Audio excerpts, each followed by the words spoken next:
look, So, I would that, say this. With the internet, with YouTube, with so much information out there, a lot of it a lot of it, in a sense, has a lot to do with Freemasonry. What we would consider hidden information then is not necessarily hidden now, but there is still information that needs to be revealed. Yes, of course. But however, Mason still holds its own secrets in a variety of different other degrees and other Masonic workshops. So yeah, there's a lot to be discussed, a lot to be out there to partake. That's the truth. Anybody telling you it's not, then I don't know. I don't know what you're being taught. I don't know what you're being shown. But I will tell you this: there's a lot of information out there that has not yet come out as far as Masonry is concerned. But before I do that, I just want to send a big shout out to those who follow me on the John G. Jones Research Lodge channel, who's watching also live. But definitely, that's that conversation. Now, and I have this conversation a lot with a variety of people because, Masonry is broad. It is broad. I mean, you can go basically anywhere in the world and find a brother Mason. That is absolutely factual. It all depends on how you carry yourself. We do have signs, words, and ways we identify who we are to the next brother. We do. That's a fact. And that's what I enjoy about the craft. And it tests you. It tests your loyalty. It does. And yeah, are there assholes in masonry? Yeah, that's true too. But like with anything else. hmm, when did it start? Did it start in because Which I know in a couple of movies you see a couple of masonry. I'm talking about black masons because it's spooked by higher power masons. mm-hmm. They say everyone don't lock signs up and of that nation. But where does it start at? What you're talking Could you about as give us a far as little history on that? well, black masonry, even a lot of us. When I say us, I'm speaking specifically in regards to black masons. A lot of black masons want to go with the beginning of masonry as we know it, 1717, 1726, the beginning of what we call the United Grand Lodge of England. But that's not true. In what I've learned, what I've studied, what I've come across myself and from other elders in the community who actually have a lot of information on masonry, masonry goes back to the continent, not just Egypt, but to the continent of Africa, where you will find a lot of its symbols, a lot of its signs already there that predates anything that we know of in regards to what we consider modern day Freemasonry. So yeah, Masonry is old Right. under various names, but today we call it Freemasonry. In another 100 years, it'll be called something else. Because in the confines of Freemasonry, there are always things being hidden. Because a little knowledge will make a lot of people go crazy. Yeah, indeed. I always respect the order. Right? I know a lot. I know a lot of masons, masons that I kind of came up with. Right? And you see the ranking. Could you explain to us the compass, Well, the compass. Hold on, just a the second. ruler? Okay. So the compass is just what it is. The compass. But what you have to do with that is understand why Masons use the compass. The compass is what it is. It's something for guidance. But for us who are Masons, we see it differently because we see it from a point of view of symbolism. Because symbolism is the first language of men. So in Masonry, a lot of symbols are language to us. So when we see the compass, we understand that, hey, you know what? You're going in a certain direction for us who are Masons. And then others may see it just as a compass for direction. But for us, it's a little bit more than that, because we know that there's an end to that compass. Mm, Mm. all right. And the G. Oh man. Let me tell you this: the G was really never there. You see it there, but it was in the beginning. It was never there. The G, as we see it today, was never there. That's something that came along later. And as you know, you can read it for yourself out of various books. The G can stand for God or geometry, deity. You know, it's no secret. I mean, people look and say masonry is a society of secrets, but it's not a secret society. So, you know, a lot of the information you can go and get books and read it for yourself, but you still wouldn't quite understand what you have until you've gone through the process of becoming a mason. Yeah. Now that's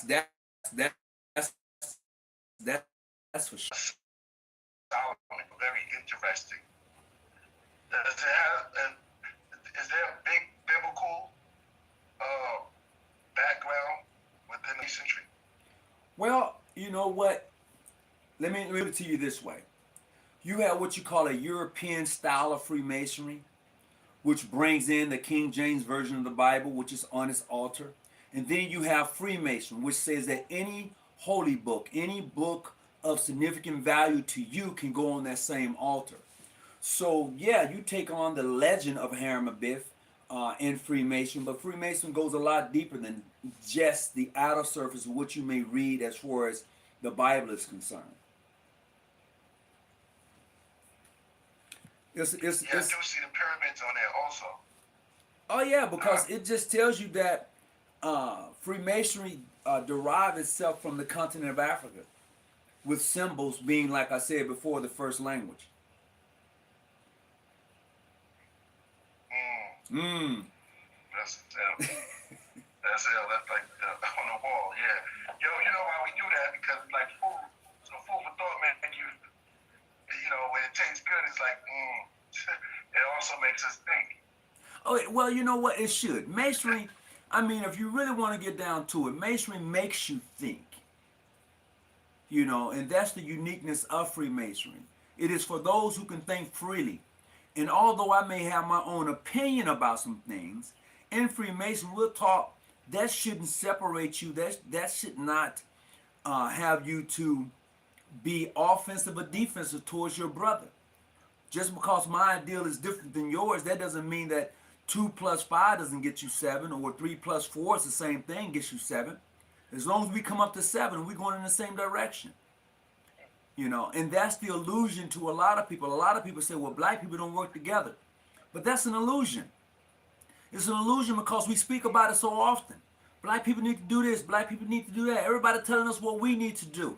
But as soon as we begin to do exactly that, they come along. And when I say they, I'm talking about those who don't like us, those who despise us. When they see us doing the very thing they say we should do, what they come and do? They come and tear it up. That's a proven fact.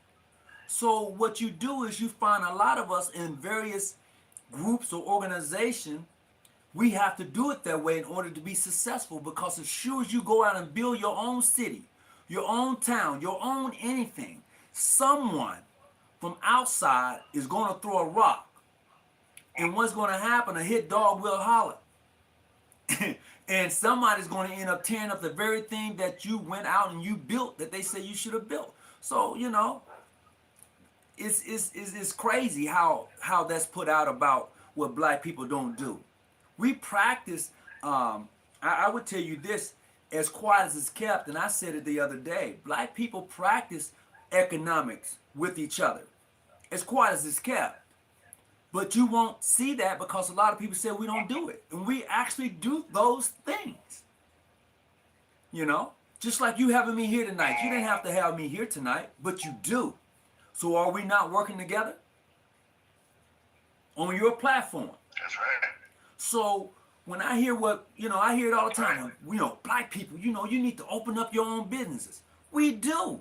But you have to come and support those businesses. And when you get there, and if you find something on the menu that we have but we don't have enough of, don't get mad. We just starting out.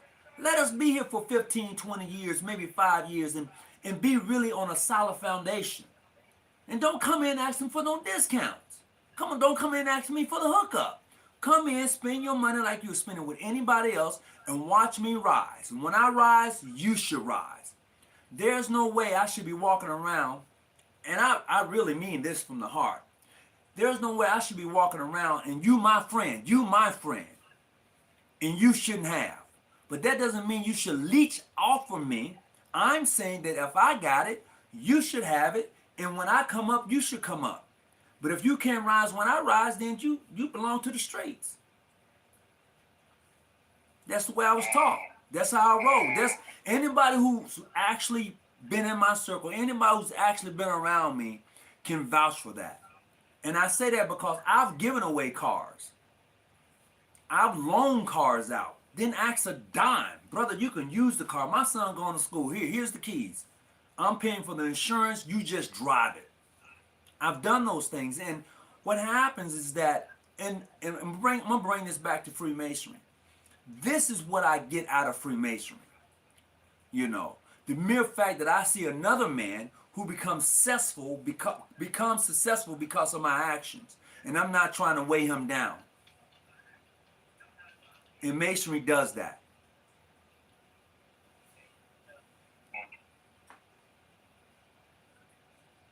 Real brotherhood. It is. I mean, truly, Masonry is a true brotherhood. But like I said, in anything, you're going to always find those you disagree with. It's how you disagree. I don't have to tear you down because I disagree with you. We can walk away and come back tomorrow and have the same great conversation. But a lot of times, this is what we do. And when I say we, I'm just saying in general, this is what it looks like we do a lot of times. I'm mad at him, so I want you to be mad at him. He didn't do nothing to me. So I'm not going to be mad at him because you mad at him. I'm not. So this is what we get. This is what I find, sometimes when I watch people. I like to watch people. You learn a lot when you watch people. And I do that. Yeah, exactly. And in different type of sex, it's always like that, it's always like that. There's a little disagreement. But I agree with you, though, Minister. That's definitely true. And anything that can bring us together is always good. And anything that starts, and I know this started a long time ago, and bringing us together to build up our community. Right, and I'm going to share this with you. See, I go to the church and I go to the mosque. And people be wondering, how is it that you... Drop a bomb, I think. Huh? Drop a bomb. I got my bomb. I'm going to throw a bomb on you on that. He's talking about a sound effect. Yeah, I got it. But I do. I go to the church and I go to the mosque. I speak at my church sometimes and I flip. I go down to the mosque and I listen to Brother Hugh Muhammad, Wali Ali Muhammad speak. And people say, well, how can you do that? I'm not mad at the messenger. I'm not upset at the message or the messenger because both add value to my life. Both gives me a different perspective on how to live my life. Both are giving me the same message, in my opinion. I don't religiously gang bang just because you may be of some other faith. I don't religiously do that. I think that's cruel. I think it's I think a small-minded person does that. Because I may be Church of God in Christ and you may be Baptist or Baptist missionary, but you mean to tell me we talking about we worship the same God and you throwing stones like that? Nah. That's religious gang banging, and I can't do that. I'm not that guy. When you have knowledge, you can be able to talk to anybody. That's what I always say. You can be able to, what you practice is, and I know one of your best friends. I know you talked to Farrakhan a couple of times, right? I have. Am I correct about that? Yes. Yeah. Man, what is that like? Just, I know, man. That's one of the greatest speakers. I would tell you this. It's special. I'm going to be honest with you. It is special to go to the home of one of the renowned black leaders that we know of that's living, and to be at his dinner table, to sit at his table, to eat his food, and to listen to the knowledge that he impart to you, that's special. I don't know about anybody else or what other people may be thinking or what their thoughts are about the minister, but I can tell you that is something special. When the times that I've had to do that, the time I've actually had to sit and talk with him and be next to him and be on stage with him, it's nothing like it. I don't care who you are. You sit on stage with him, it means something. Plain and simple. Because you're just not anybody when you're sitting on a stage with the minister and he has all of his people there. It's something special. And to have that opportunity to do that, it really means something. Well, that's a testament to who you are, because you have that type of power to even be there. That's energy into you, also giving it back to us because of your work, and who you are also. You know what? I appreciate that, but I would look at it from a position of building relationships. Just like you and I are now having this conversation, we're building a relationship. So if you ever find yourself out in California, Southern California, whether it be LA or San Diego, you look me up. You say, hey, bro, I was, we was chopping up, blah, blah, blah. You build a relationship. And just as that relationship was built through common people that he and I both knew and was trusted, now I have that relationship. And for those who was there with me at his table, have that relationship. The unique thing about that, and the unique thing about right now, is that this present time that you and I are in is only going to happen one time. It's only going to happen like this. This would never, ever happen again like this. We may meet again. You may come on my channel. I invite you on. But this right here would never happen again. This is it. The first time. When something happens the first time, it's it. It's legit. It is cut and dry. It can be duplicated. The energy can be passed again like it's being passed now. I said that when Michael Jackson did the moonwalk. Oh yeah. You know what I mean? Oh yeah, most definitely. It would that moonwalk Mike did when he was on the show 30, 40 years ago, that energy would never be duplicated again. Never. And it's not saying that Mike was the only somebody who could have moonwalk at the time, but he was the only person who can bring it like that at that time. Period. He learned it from someone else, but he was the only person that can deliver it. And that was the difference. That's right. And it just like it is in Freemasonry. And it's the same way in Freemasonry. I mean, I know right now there are a lot of brothers of the craft from all over the world, including the United States, all different jurisdictions. You come across Masons from everywhere. I've had the pleasure of meeting Masons from Romania, Chile, what was that, Ghana. To be able to fellowship with them and get a different mindset in the way they do things, it brings Masonry into a full circle. And just like we're talking now, and we're talking about Masonry and some of the things that are happening in society, it comes full circle. And what Masonry does, the loyalty that a brother has, if he really means that, he understands his oath and his obligation. He understands his assignment. If he doesn't believe it, he doesn't understand his assignment. Because let's be honest, Masonry is all about loyalty. Period. That's really what it's all about. You can chop it up any way you want to chop it. That's truly what it's all about. So no matter where you go, if you're truly a Mason, if you're truly about that work as a Mason, no matter where you go, you're going to be able to transcend, you're going to be able to give that same energy off, as one is receiving it. And that's the beauty of being a Mason. And that's what I enjoy about it. I mean, I've been a Mason 35 years now. My son is 36. He'll be 37. That means I'll be 36 years this year. I'll be a Mason. I've been in masonry. Mm. Yeah, yeah.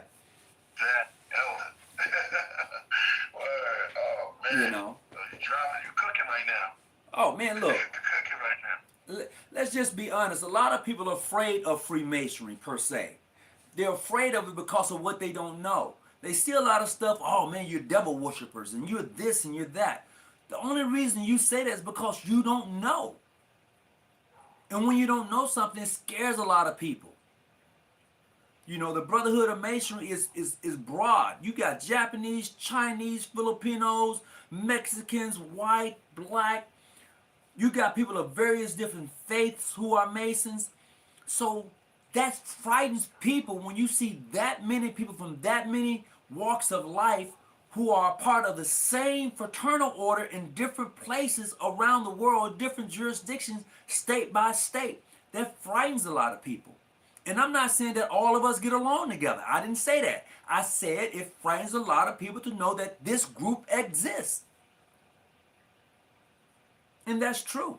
You find masons in all walks of life, from chefs to the garbage man, to the barber, to the senator, to the congressman, to the police officer, to the law, all walks of life.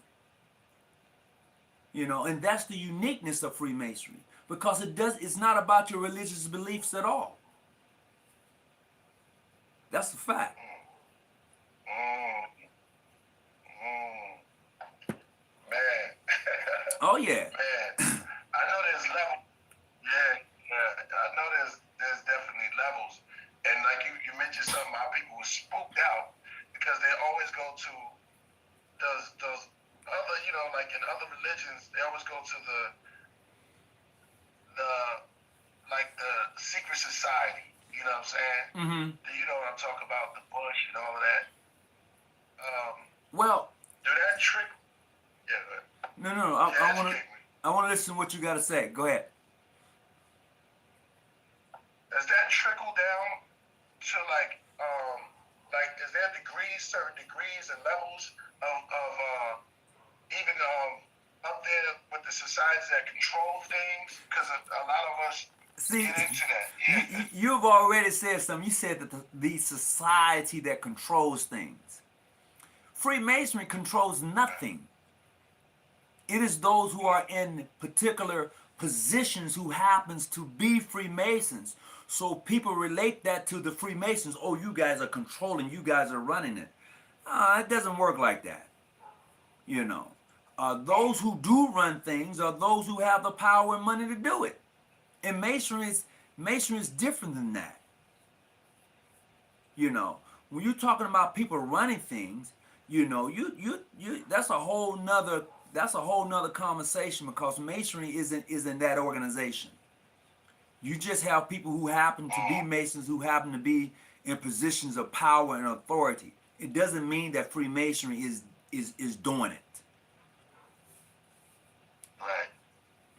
We do mix up with like Oh yeah, we different. oh yeah, we do that all the time. I want to send a big shout out to my guy on Nico Sanchez tonight. He's watching live also, and to the brothers and the sisters, because there's a lot of sisters who are the Order of Eastern Stars. They're on the other channel watching this, so I want to send them a big shout out. He going in. Oh, for sure. It's a special night tonight. Oh yeah, see, I'm gonna share this with you. So last week I had the opportunity to meet with Julius Garvey, Marcus Garvey's son. And in the brother's deep, he's a doctor, he's a surgeon, neurologist, if I'm not mistaken. I could be mistaken, but I know that he's a doctor of medicine. And this guy was spitting all types of knowledge in regards to his dad, in regards to how he lives his life. And to be there, to be able to present him with a Masonic apron was something that was special to me. And I wouldn't change it for the world. Oh, no doubt about it. That is something I'll definitely keep close to me, you know? Yeah, he's Oh yeah, man. That's a big. Wow, Like, Marcus Garvey's son is oh yeah. now a travel man. You know, like I was saying, you know, masonry is is is is a lot bigger than what you think it is. You know, that's just the truth of it, and that's what I enjoy. That's what I enjoy about masonry is the mere fact that it is bigger than what we think. You know, and I enjoy the craft for what it is. Right. You know. Make sure y'all hit that super chat. We got them in here. I know y'all got a lot of questions and things like that. Let's keep it respectable, love, because that's what we deal with here, and understand it. And plus, this is this is a extra G, big G that's in the middle. I mean, Word, extra. You stretch the G out. well, I tell you what question do you have in your chat tonight? Hey, please hit the like button on the John G. Jones Research Lodge YT channel, please. 147. Please hit the like button. But what Q&A? What questions do you have in your chat?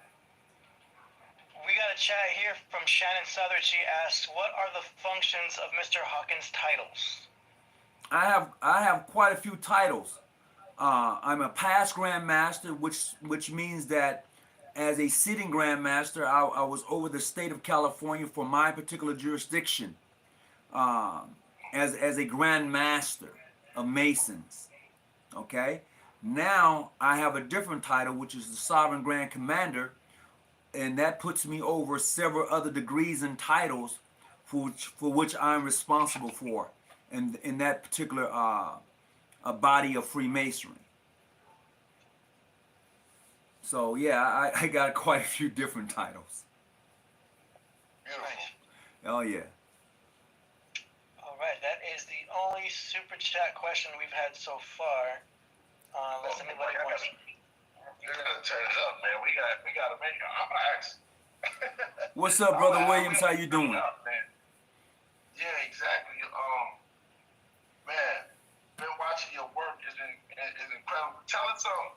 Like you just told me one of the most amazing stories I ever heard from anybody. Just straight up there with the Marcus Garvey. Are there any more and the Farrakhan? And who else that we might not know is a part of the traveling man? The Masons, so they can understand. Well, you know what? W.E. Du Bois, Mason. Right. John G. Jones, a Mason. You got to go look that guy up. John G. Jones was the first black man to run for vice president of the United States back around 1904, 1903. Never heard of him, but he was the first black man to actually run for vice president of the United States. So when you see John G. Jones research, this is dedicated towards him and the work that he did when he was living. Awesome black guy. I mean, of course, not only him. I mean, of course, you know Shaq, Scottie Pippen, Thurgood Marshall. He's those type of guys. I mean, there's a lot of famous black people and white people who are Masons. A lot of them. It's just truth. Some I don't know, some I do know. Nat King Cole, Richard Pryor. Wow. Yeah, I mean, the list goes on and on. Wow. And let's not forget the average. When I say the average, I'm talking about the person, the average barber, can be a Mason. The guy who comes to pick up your trash. I mean, you just never know. And that's the beauty of it all. Right. My bad. Hey, do you have any question for the minister? I'm just taking it all in. It's very interesting. Incredible night. Yeah. Go ahead. I'm coming back. We're going through some crazy times right now in the world. I know there's only a certain amount of things that you're allowed to tell us. You ask me a question, I'll tell you an answer. Okay. Are there any precautions that you suggest that we take right now as far as preparation for something that may or may not happen in the future, such as, storing food, and should we always be ready for some kind of crazy catastrophe, or would that be fear mongering based on the media? No, I mean, you always should be prepared. I mean, hell, I'm not really prepared. I'm not prepared enough, and yes, I'm a gun owner. I'm a gun owner. I ain't gonna sit here and tell you I'm not. I am. I may have put too much out there, but yeah, you got to be able to protect yourself, your family. So yeah, get that. And there hard times are coming. I mean, hard times come and go, and this won't be the first time that this country or the world has gone through hard times. I mean, I look at my parents who went through the Great Depression. I mean, shit. I mean, I can only just imagine the stories that they have told family members, including myself, about how it was then. There was no jobs, and there was always soup lines. So I mean, you just gotta prepare for it, and then you have to put yourself in a financial situation to where you be able to withstand a little bit. Be able to get over the hump a little bit. And that's the thing that happens to a lot of people. They don't take out insurance policies and things like that. You need to do that because you're going to leave here one day. And that's one of the better ways of sustaining and getting your family the wealth that they need to move forward. Instead of leaving them with debt, lead them with something other than debt. Yeah, there's a lot of fluctuation with the financial markets. Obviously, the cryptocurrency world is like in the gutter right now. Oh, yeah. Bitcoin is all the way down, so people are afraid to invest. I'm looking to buy a home next year, but I got some people saying, yeah, it's going to be a great time to buy a home next year, and others are saying, like, are you crazy? Why would you want to buy a home? Why not? The question is, why not own a home? Yeah, the price may be way over here, but once you get into it and you got a fixed rate, you don't have to worry about somebody coming telling you, well, you know what, I'm going to be renting this apartment, I'm going to be doing something else, I'm giving you a 30-day notice. You own a home, and yes, it's a struggle the first few years of having that house, but when it's yours, and all you got to remember is that this has to be paid, this amount is due every month, it's not going to go up every 2 years, you don't have to worry about that. Man, come on. Ask the people who have a house about owning a home. Ask them. If the person you're talking to that don't own a home, don't talk to them. Talk to the homeowners. Gotcha. That's good to hear. Yeah. We got another super chat here from someone named Noble One. He says, why is biblical symbolism used for degree to degree? No, I wouldn't say biblical symbols. Those symbols that you consider to be biblical are those symbols that was there before the Bible as we know it was written. Because you have to realize symbolism, as I said over and over, was the first language. The first language. And then out of that became what we know today as languages amongst the people. But if I drew you a symbol, no matter where you at in the world, you'll be able to understand that symbol. And we don't have to speak the same language. Greetings, Joe. What's going on with you? I got my home when it was 2.5%. You're damn right. That's one of the guys over here on my channel said that he got his home when it was 2.5% APR. And people were still saying don't get a home. That was the best time to buy when the rates was down. Now the rates are at 7%. I remember when the rates was at 12%. So think about those who bought their homes when the rates was 12%. So nah, man, if you can get into a house, bro, get into a house. And next year, the rates may go down or they may go up. But if you can afford to get into a home, get into a home. Plain and simple. Don't do that to yourself. Thank you. All right. Let's see. Anybody else in the chat? Any more super chats? I'm checking the actual chat too for any other questions here. I'm always looking for like warnings, things that we need to watch out for in the future. Obviously, we talked about, there's always the inevitable idea of like financial collapse. There's a lot of fear mongering going out there with the dollar collapsing, and then Just know this here: if you got a trade, if anything should happen, if you got a trade, you got something you can barter with. Period. People pay for your experience and what you have. Right now, since we're so involved with the internet and the computers and things like that, if you got that type of talent, some shit pop off, people gonna need you because you can operate the computers, you can build them. People gonna need people like that. If you're a doctor, that's gonna always be needed. You know, anything in the medical field is always going to be needed. Anything in the building field, plumbing field, always going to be needed. As long as you got a trade, you can barter and set your own price for whatever you want to do. It's for those who don't have that trade. If you don't have a trade, you're going to be in a world of shit. Let's just put it like that. You know, I mean, when you really look at it, if you're great at something, if you're great at hunting, if you're good at farming, if you are good at those sort of things, if you're a great doctor, you're a great scientist, you know what? Them people are the ones that are gonna be needed.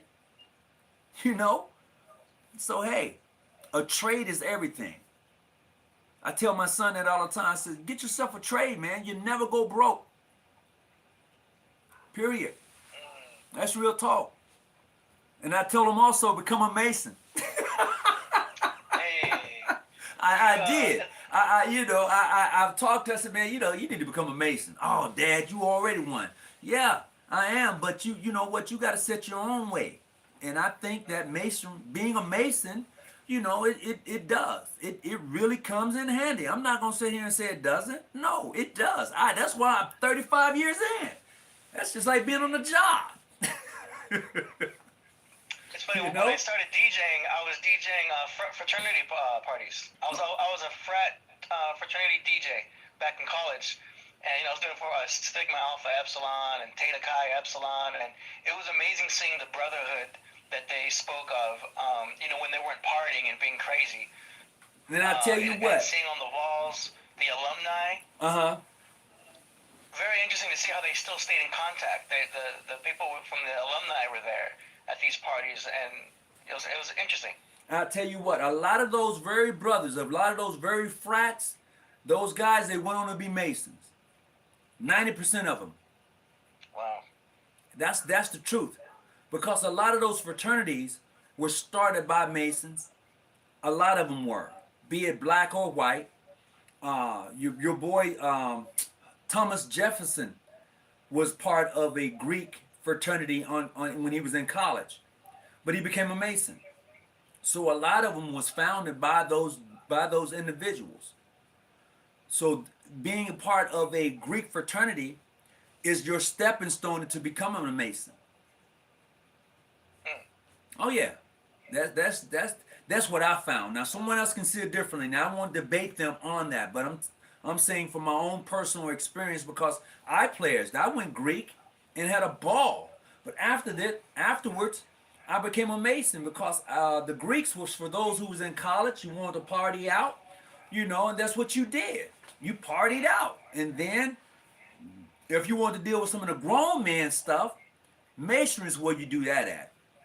In my opinion, Masonry is where you come and you deal with grown folks issues and you deal with matters of the community. We've got people in the chat asking, where do they sign up? look. There. I would tell you, I'm here in California, so I can't do nothing for you. But I can tell you, look and go to your nearest Grand Lodge estate. I would say Prince Hall, International, Modern, Free. These are all jurisdictions that I know of. PHO, PHA. These are all initials for them. But yeah, I tell a brother, hey, if a person is interested in becoming a Mason, I'll turn that brother on to PHA. I'll turn him on to PHO, Ancient, Free, and Accepted, Modern, International. I don't discriminate. I help an organization to grow because, hey, you know what? If you're going to do right by that person who's looking to be a Mason, I'm going to help you. That's what I'm going to do. I can't talk for no one else. And that's the beauty of the fraternity of Freemasonry as a whole. Yeah. Do you have a website or YouTube you'd like to promote? Yeah, definitely. You can go on. They can go on right now and be in my chat as well as your chat if they choose to. John G. Jones Research Lodge 147. I would appreciate if you go over there, check out some of the videos we've done, and subscribe to the channel. We talk about everything, man. I mean, literally everything. There's nothing off the table. And this is what cracks me up a lot of times. People want to know what the secrets of Freemasonry is when you can go buy a book. But the only thing they won't get is the experience. You can go buy a book, you can read it, but it's not going to give you the tangibles of what it is to be a Mason. It's not going to give you that. All right, we're putting the link to that YouTube in the description. Oh yeah, I appreciate it. So y'all can click on the description and go right to Tony Hawkins' YouTube channel. Yep. And I see it's the John G. Jones Research Lodge number 147. Oh yeah, go there. And I got, man, I got tons of videos if they want to just peep in and see. I talk about the initiation of being a Mason. I talk about Shriners. I talk about the primitive rites and other degrees in Freemasonry. So yeah, go over to the channel, check it out. Get in the chat over there. I mean, they lighting up over here. Let's see. Greetings, Brother Larry Diamond. Say what now? Yeah, a lot of videos. Oh man, yeah. Some of them are pretty short, they're like 30-minute sets, and some of them I got for about a couple of hours. Nice. Oh yeah. Well, you're dropping some knowledge in here. Oh man, like I said, I talk about everything. But you gotta ask the right questions in order to get the great conversation pieces, because you got as the brother that was on here earlier, you gotta make it flow. You gotta make it flow. Priest went. He should be joining us back here again. Okay. He is obviously out of town, so I'm not sure what his connection is. Like he says, I'm on my way to the studio. I'll be back when I get there. Okay. Hey, I got a question for you. Oh, okay, go ahead. Okay, so have you ever thought about Freemasonry? I mean, not any further than when I was approached when I was DJing the fraternity parties. They asked me to if I was interested in joining in the frats, and I was like, I'm kind of a DJ. I'm doing my own thing right now, but thank you. You know what I mean? But as I saw the potential that they had, and I saw how much growth they had, and how it became something bigger, I started thinking about it. But I was like, by that point I was in college. I never had to really connect. I was past college and everything. I went to Cal State Long Beach. Oh, yeah, that's right up the road. Yeah. Right there at the Blue Pyramid. Right. I'm down in San Diego. I know where that's at. Oh, okay. Yeah. So that's where I was, and it was cool, but I was like, well, I'll just end up DJing for the Masons eventually, probably. Who knows? You know what I mean? Because I was always involved with music, and then I met Priest, and then we were always just doing all this other stuff. So I'm very into media, music, websites, graphic design, video editing. It's just my world. So, it's just become that. But I'm happy to provide services for, all kinds of people in all walks of life. So. Hey, there's nothing wrong with it. But I'll tell you what, you might want to click that ticket and see if you want to be a Mason. Oh, I got to do the research. Yeah, I got to check it out. You might want to click that ticket. Person. Huh? Yeah? Yeah, I'm an open-minded person, Don't go online looking for it. Don't do that. Okay. You'll be bugged out, man. They'll be talking about Satan and the devil. You'll be like, fuck that. I'm talking about have a real conversation. Here's the thing, I've researched all of that. I'm very familiar with the different types of religions. Being a DJ, I've also learned astrology. So I'm really into astrology, and I've learned the deep sciences of music. Right. And the power of frequency and all that. You know what I mean? So I'm really into the esoteric world, which I stumbled upon. Oh, yeah. Now you're talking my flavor. But a brother just asked me, he said, what's the age limit in becoming a Mason? Well, I would tell you this, as far as becoming a Mason, for one thing, you must be of age. I would say in some places you can be 18 if you want to be a Mason. Some places require that you're 21. You don't want to be an old man being a Mason. When I say old man, I'm talking with someone that's not in their right mind. You on some other stuff. You could be of age. In your 50s, 30s, 40s, or even in your 60s. But you don't want to be an old man in his nonage, meaning that he's not in his right mind. So, you could be a Mason really at any age as long as you're in your right mind.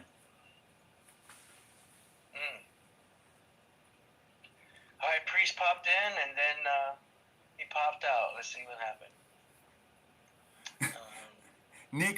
When Nico said he's nothing stop a state tax except, let me see what he put up here. In regard, he said, Jonathan, I served 22 years. Nothing stop a state tax except one thing, death. Oh, it got me cracking up over there. Oh, is he back on now? He was, and then he popped out. Oh, okay. And you say he was traveling, huh? Yeah, I'm not sure. Sometimes he just goes to LAX and then he's out Oh, wow. doing things, but he's doing a lot of music stuff. I'm not sure exactly what he does Okay. every now and then. All right. So what's the YT channel so I can tell those who are watching over here to come over and check you out? Oh, so we're over here on Killah Priest channel. So the official YouTube. Let me make sure I got it right for ourselves because he's got a lot. If you go to YouTube and you put in Killah Priest, obviously it's spelled Killah. Okay. Priest, for those who don't know of him. And his channel is growing very much. He obviously has been doing music for his whole life and everything. Mm-hmm. And I met him back in 2008 as I was doing music with a group and everything. So we started doing studio stuff, and then we got to a point where he wanted to do a podcast. And I was already familiar with the space, so right. I assisted him in putting this whole thing together, became his engineer, so to speak, and now he's kind of like the Joe Rogan in this world. And I kind of run in the background to make all the rest of the technicals happen and everything. So it's been an exciting journey thus far. Well, I got a question for you. Being in that type of industry, I hear a lot. I mean, what do you hear in regards to Freemasonry having an influence on the music industry?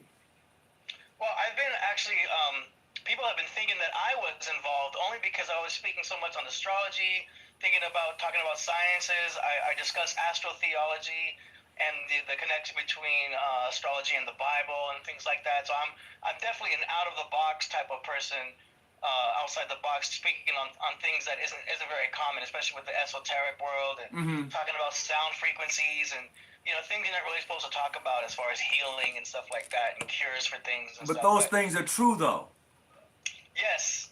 Yes, but it isn't Thanksgiving conversation, so to speak. You know what I mean? So like I've always been like I've had to keep a lot of things quiet. So I've always kind of been in my own secret society within my peers who are also familiar with the same type of things that I study and learn of. It's very interesting. And then meeting Priest was perfect because he was already into deep thoughts and deep subjects and everything. So when we have the podcast going, we've had guests such as Tahuti who would come in and speak on Egyptology and talk about Egypt and how so many sciences came from Egypt and the meaning of the hieroglyphs. And it's just been one constant learning experience. And for me, it's been a consistent flow of synchronicity, seeing how I'm going into a deeper and deeper worlds. And now here I am talking to a Freemason. It's like, wow, where is this universe guiding me right now? You know what I mean? It's guiding you to becoming a Freemason. Man, I have no idea. I've gotten this far by being very open-minded, you know what I mean? And, I've met very, very interesting people. I've learned about the chakras. I've learned about the crystals. I've learned about the medical science. I've learned about astrological medical science, which is even crazier.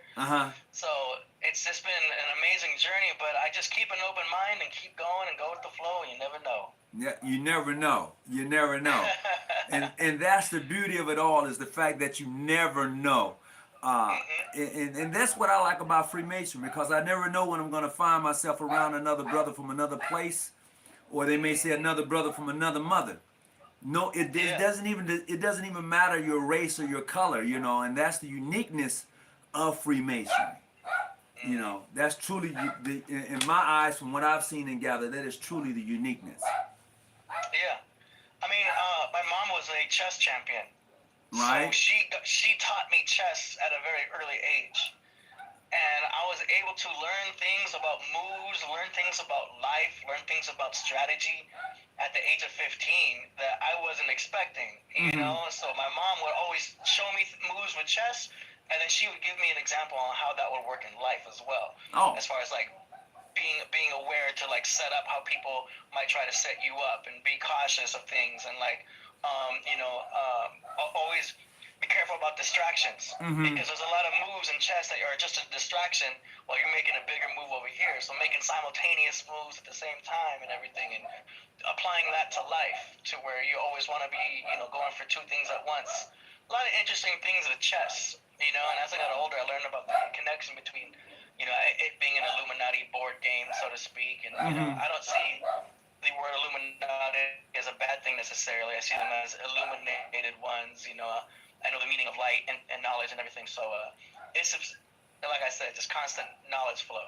Right. I want to send a big shout out to Brother Art, who just tuned in on the other station here. Send him a big shout out. It's always a pleasure to have him in the house. I don't know if New World Order has popped in yet. That brother right there, he's a pretty sharp brother. There's somebody you may want to have on your show sometime. New World Order. Okay. Also, Brother Nico Sanchez. That's another gentleman you might want to have on there. That brother is off the chain, for real. We've had Bro Sanchez on a couple times. What, Nico Sanchez? Wait a minute. Are we? You're talking about Bro Sanchez, right? I'm talking about Nico Sanchez. We might be talking about two different people. Oh. Oh, okay. Yeah, I'm talking about Bro Sanchez. He has his own show and does a live. I don't know if that's the same person you're talking about. Nah, He two goes different into people. Very, very deep. Yeah, two different Okay, people. different people. Gotcha. Yeah. Okay. We've got another super chat here if you're ready. Go for it. Okay. It is from Old York Gritty. He says, who is Naama and Asmodeus and Solomon's Temple? Repeat that again. Who is? I don't know if I pronounced that correctly. Who is Naama and Asmodeus and Solomon's Temple? I couldn't even tell you. I'm gonna be honest with you. Naama. The name doesn't ring a bell. Yeah. I mean, I'm familiar with Solomon's Temple, but I don't know what he means by Naama and Asmodeus. Yeah, I I'm don't. not sure what he's speaking of. I don't. They don't ring a bell to me right offhand. I may have to go research that for myself because that doesn't ring a bell at all. Hold on, I'm gonna ask some people over in the chat line. Say that name again. I'm gonna repeat that. Naama, Asmodeus. Naama. Naama and Asmodeus. Okay, they heard you. So I'm gonna see if someone can pick that up and probably help me out with that and finding out who are they, because I'm really not familiar. I don't know everything, so I'm not familiar with those names. Yeah. But Solomon's Temple, I look at the biological interpretation of the Bible and see that Solomon's Temple is the body. That Of the body course. is the temple. The body is a temple. The Bible tells you that. Mm-hmm. So when people look at King Solomon's temple, they're looking for a physical temple they can go to and touch. When it's this temple here that you can physically touch, it's a temple not made by hand. Yep. Without hammer or saw. Totally without hammer or saw. And that's real talk. You cut out right there on the last word. I didn't hear it. Oh, I was like totally, you're totally correct when you say that. Okay, yeah. Very cool. I love these topics. Okay, so what's the call-in number? You know what? I'm live on my phone tonight, so I don't have a call-in number. I tell you what. Let me take a step out. I'm gonna get a phone and then I'm gonna tell you the call-in number. Hold on. I'm trying to get Priest back in here again. It's always a challenge when he's away.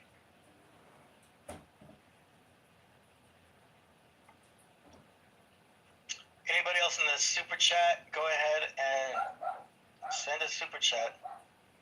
I'm checking the actual chat for any questions as well.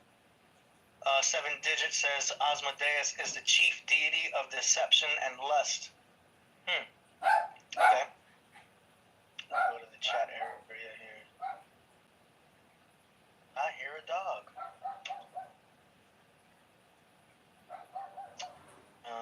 John Steele says Asmodeus was said to have something.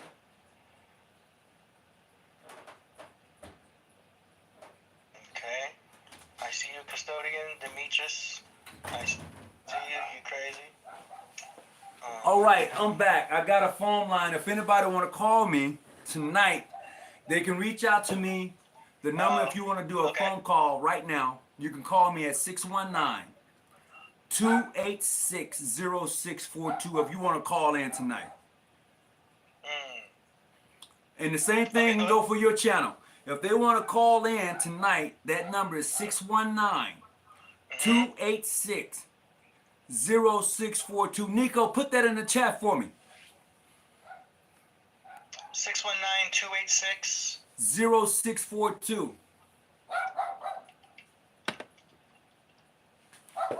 Okay. I have posted that in the chat. Oh yeah.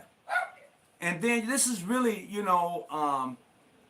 this is really an open conversation. Tonight I was invited to be on Killah Priest podcast tonight, and I appreciate him for inviting me on. In a like manner, I'm also live on my YouTube channel. So, if you if anybody got questions they want to call in, you're certainly welcome to do so.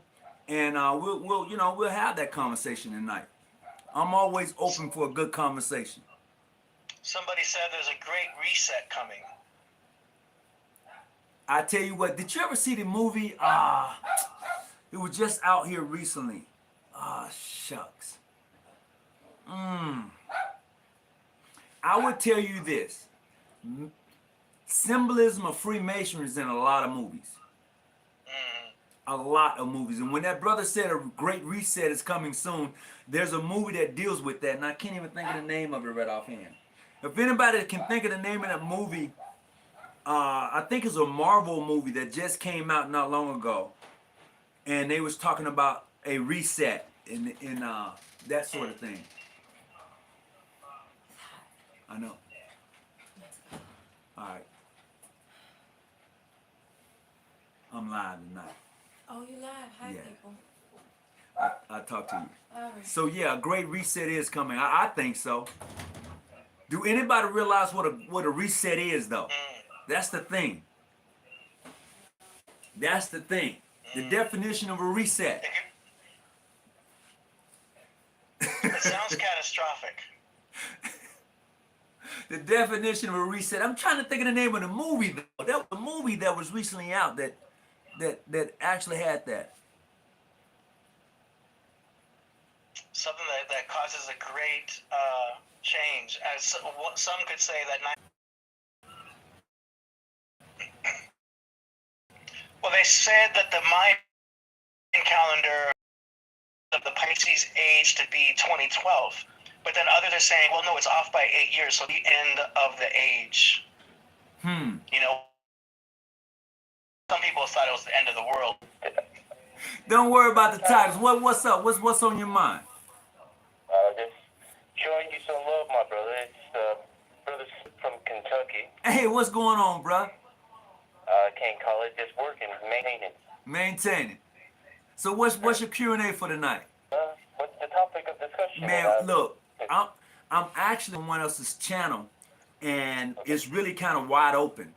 But the brother did ask in regards to is there a reset coming? And I said yes, there's a reset coming. What do you mean by reset? Reset, things that starts all over again. Yeah, it's happening. It's been happening over the past probably 20 or 30 years. History just replayed itself 2 years ago. You're gonna have to help me out with that. So the George Floyd incidents and the Breonna Taylor stuff, with all the riots and things. They haven't had a riot in years until that stuff happened. That's one thing. History keeps repeating itself, and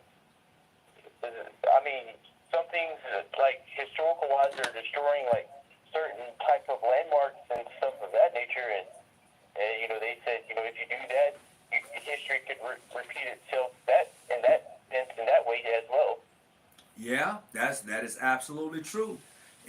So tonight, as I was saying in regards to the conversation piece, we're kind of really all over the map because I'm a guest on someone else's podcast.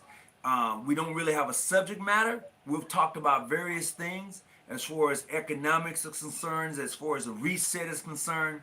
So, anything you can bring to. How long you been a Mason, by the way? Let's see. I was initiated in 2019. I was raised the 22nd of January of this year. Congratulations. So, what are your thoughts on Freemasonry right now? My thoughts? I mean, it's a broad spectrum of Freemasonry. The thing is, mainly the biggest thing that I've seen, because I follow Nico and things on TikTok. I go on his lives, and just by my general expectations, it's recognition in a sense. Because I'm Lodge of State, and most lodges are state. They're recognizing Prince Hall Masonry now and stuff, but it's mainly the recognition of brothers. All the old heads and stuff that are still in Masonry. Yeah, they're slowly dying away, and Masonry is changing, evolving for the good. I mean, I'm not saying Masonry is bad, because I love the craft.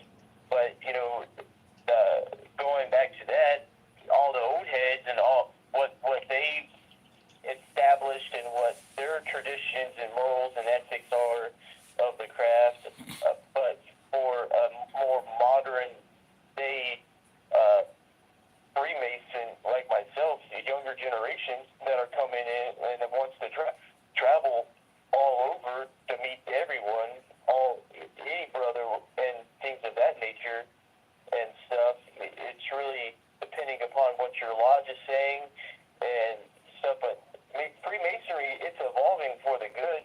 I mean, we're growing slowly but surely. We're growing.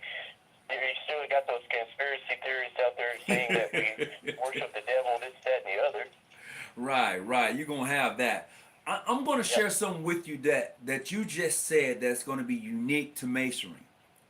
And what this is going to do is going to reset Masonry, because you said something very interesting. You said that the young brothers that are coming into the craft, and that means a lot, because what's going to happen is that those young brothers that are coming into the craft, their mindset is going to be different than those old heads from 30, 40, 50 years ago.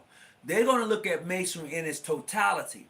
They're not going to see Masonry as in a jurisdiction, as in separate. They're going to see Masonry as a united front. I'm talking about the new brothers who are coming into Freemasonry, and they're wondering, well, why can't I talk to this brother or visit his lodge? Oh, it's because he's this and he's that. That mindset is going to change because of individuals who see Masonry as it should be, not as it is. Because when you read about what Masonry should be and versus what it is, you'll be like, no, you're telling me I can travel and I can go to all these places, but it's not true. So what's going to happen is those young brothers who get into positions, they're going to change the dynamics on that. They're going to start looking and saying, look, no, Masonry is bigger than that. Masonry is better than that. We're going to have to open our doors and see it from a different point of view than the way we've always seen it. And this is what's happening right now with Freemasonry. That, also to touch on that too, when I was in your live, like a couple weeks or a month ago or something, where talk about the same subject and things of that nature, and us as Freemasons, the thing is about Freemasonry, you put in Freemasonry what you take out of it. It's three ties and things of that nature. And also too, what you put into Freemasonry and what you get out of it, that's on you, because your journey through Freemasonry might be different from my journey, and my journey might be different from yours.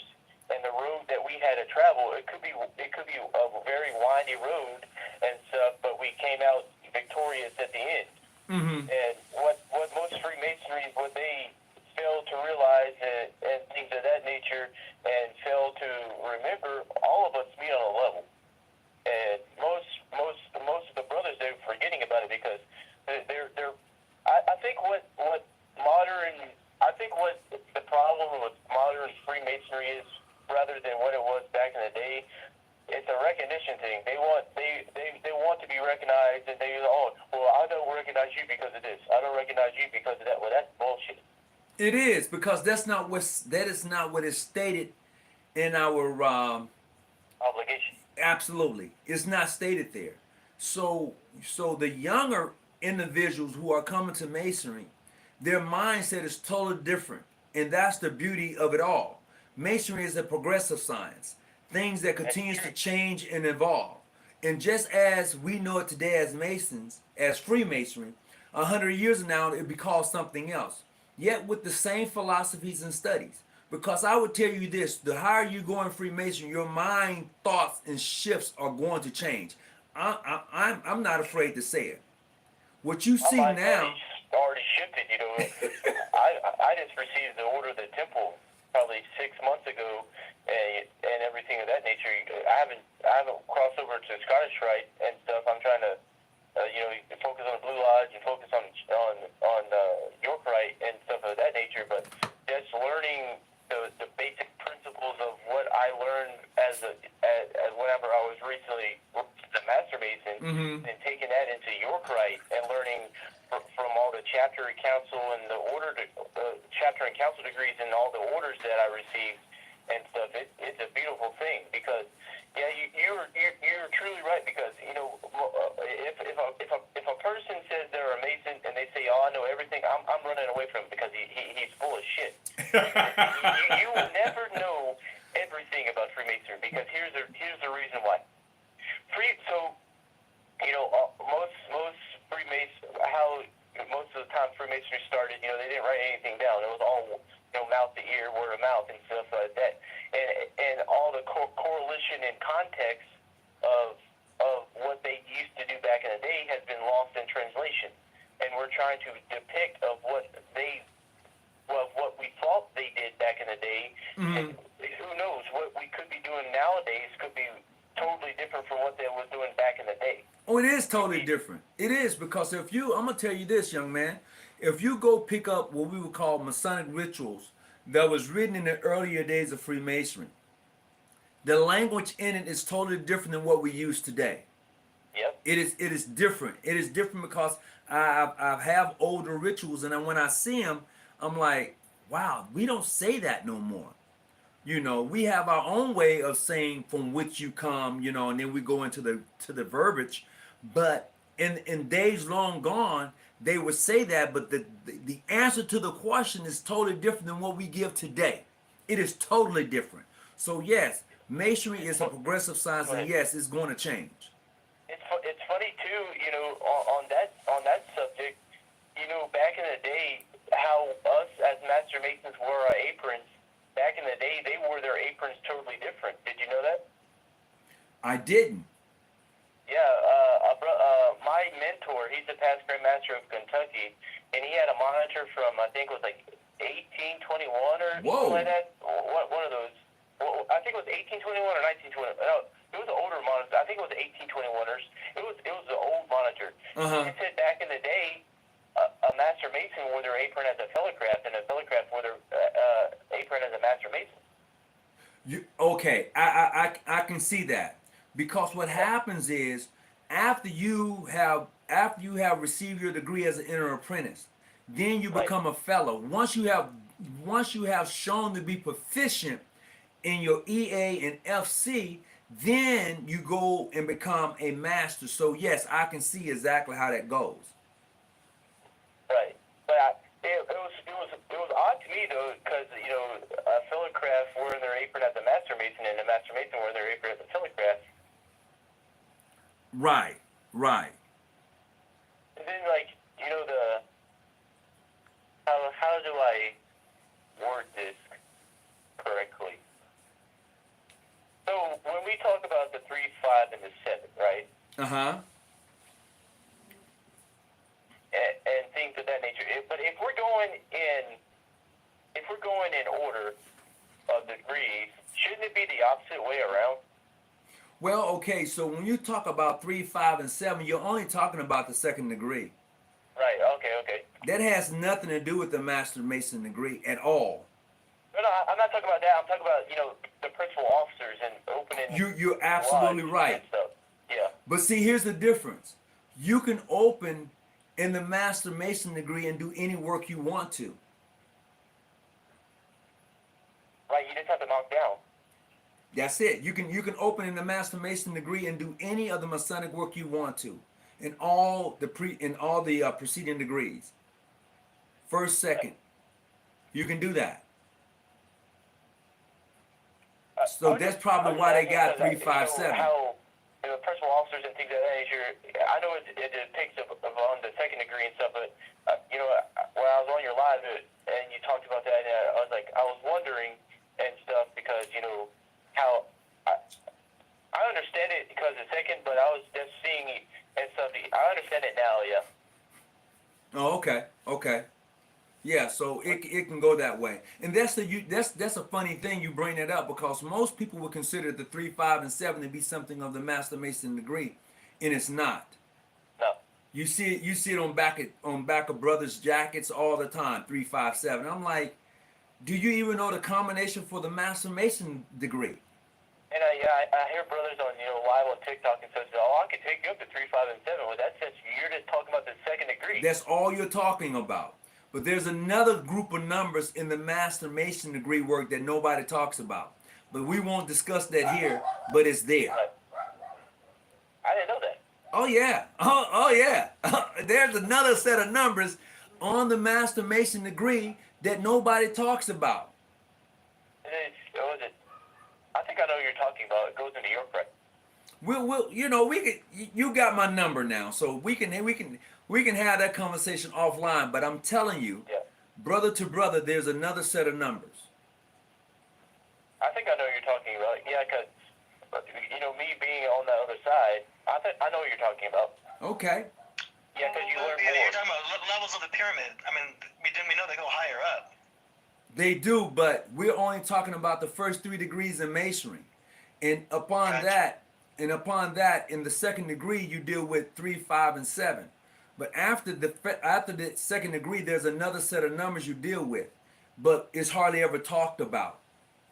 So when you get into the pyramids, yeah, there are steps in the pyramid. You're absolutely right. There are steps, but those steps that in the pyramid compared to Freemasonry only deals in the York Rite and Scottish Rite side. You got the unknown men. You got the 7. Go ahead. Right. You got Ordo, Tempo. I mean, I'm getting this online, so who knows how accurate it is. You know what I'm saying? I don't know if I can trust all the memes. But yeah, it's very interesting. But we consider ourselves obviously as the civilians, so to speak, and we know knowledge is power. So, and the more I work with business and the more I work with all of these new information, I can understand why even secret societies would exist. It makes sense to why many things should not be public, but the question would be, especially for this podcast, would be like, what information can be given to the general public or to the civilians? What knowledge should we know that you'd be allowed to share? That's a hard question because if you don't mind, most worshipful. Go ahead. So to go back to your question, that's a hard answer. That's a hard answer to swallow because that's a touchy subject in a sense because there's a lots of things that you can find on the internet and stuff of that nature and read about, and we could confirm or deny it and stuff of that nature and stuff. But when it comes to the general public and stuff, if you don't go to the door or if you don't ask your grand secretary of whatever state you're in to have a petition and you get that investigation committee, we're not going to divulge anything to you. We're going to explain the history and the lineage of Freemasonry, but when it comes to secrets and things of that nature, we're not going to divulge any of that to the general public and stuff. I mean, since it's 2022, it's modern day now. You can find stuff about Freemasonry all day on YouTube. You can find books, all that stuff. It could be right, wrong, or different. We're not going to say if it's right or wrong or not and stuff of that nature, but to keep the mysteries and the history of Freemasonry to itself, like what most worshipful said earlier, Freemasonry in itself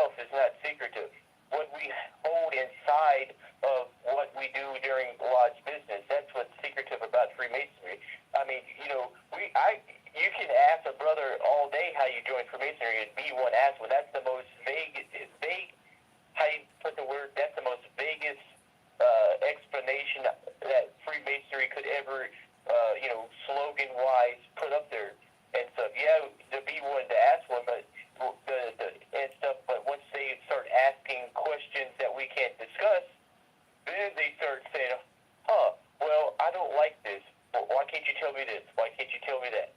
And things of that nature. And then then you go into more detail of, deities and things of that nature on top of what the general public can or cannot know. That's why the general public thinks that we're a cult and we're devil worshippers, because they don't know what goes on. They see the Illuminati and they think, if the Illuminati is playing the square and compass and stuff, well, that's a part of Freemasonry. And if Freemasonry is doing what the Illuminati does, I don't have a part of it. Yeah, and it's understandable because I know there's different factions. You've got the esoteric, you've got the ones that are going more towards the mystical knowledge, and then you've got some that are going more for the mathematical, geometrical sciences and secrets that are there in order for the sense of proper development in cities and stuff like that. So not everything is as spooky as it seems, and I understand that a lot of it is just a collection of knowledge, and It is. just as you would have a business that has a secret recipe for their food, you're going to have a society that has a secret recipe for what they do too. So it makes so much sense that not everything should be exposed and everything too. I'm just looking at what can be said for people to, because we're in such a crazy dynamic society right now with what's happening with politics. I know there's a political faction, that has more to do with influence. There's the faction that has to do more with manipulation and the secrets there, and obviously Hollywood has its own society. The music industry has its own society, so to speak, where they're working with their own sciences within there. But there's only so much that can be said in public. I understand that. We have another super chat here. I'm going to go to real quick. Old York Gritty says, was the Duncan rituals about mesmerism and hypnotism? No. So the thing is with Duncan ritual, if you have a Duncan ritual inside of a lodge, you're going to be brought up on Masonic charges. Oh. Am I right, Most Ritual? Yeah, it just depends on where you're at. And when you said it, I started laughing because the Duncan ritual was Give me one of one those. second. Give me 1 second. Go, okay. The Duncan ritual was one of those rituals that was written long time ago, and because of it, it caused an upstir, or people got kind of like spooked with it because they read the ritual or some of the things that may be taking place within the Masonic Lodge. So, when he said that, I just couldn't do him a laugh about it. But on top of that, I want to send Brother Shahid a big shout out. I'm sorry to hear that he fell off his ashlar. I'm hoping that everything would, that he'd get back on it, start working again. Don't just give up. We all fall down, but damn, we all got to get back up. No matter how it looks, you got to get back up. So big shout out to you, brother, and give me a call. New World, I'm gonna see. New Black World Order, what's up, brother? How you doing? Glad to have you on. I'm just now seeing your chat. Glad to have you on tonight. But back to some of the things that brother was saying earlier in regards to Freemasonry. And we've been on. Oh, you back already? Okay, go for it. Yes, sir. What was we were talking about the Duncan ritual. Correct.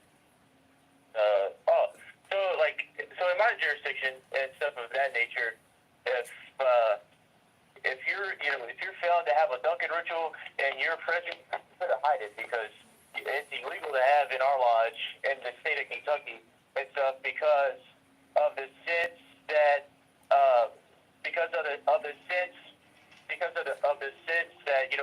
the Duncan ritual rather than a regular ritual, it gives out all the secrets of Freemasonry. So if someone buys the Duncan ritual that's off the street, they're going to know everything. But here's the thing. They may know everything, but yet they don't know nothing. Right. There's a difference. You can go get the book and read it and know everything, but yet know nothing, because when I began to Q&A you, on some of the things that should have took place, and you can't tell me your experience, then no. Because there's an experience, there's something that happens when you walk through those pillars. You know, when you That's right. walk through the door, there's a certain feel to it. So when I Q&A you about the field and you can't, oh man, you know, no, I can't have the conversation because I tell you what, this happened to me. I went to dinner, I went to lunch with some of my lodge brothers. True story. I think I've said it before. We were all sitting at the table and this guy hit me up with a sign. Legitimately out of the blue. And they was like, oh, okay. They said, Brother Hawkins, go holler at him. See what lodge you from. I went over to talk to the young man. And as we was talking, I was like, oh, okay, you know, you answered the question, blah, blah, blah. They was like, you gonna let him off the hook like that? I went back over, I asked him two things.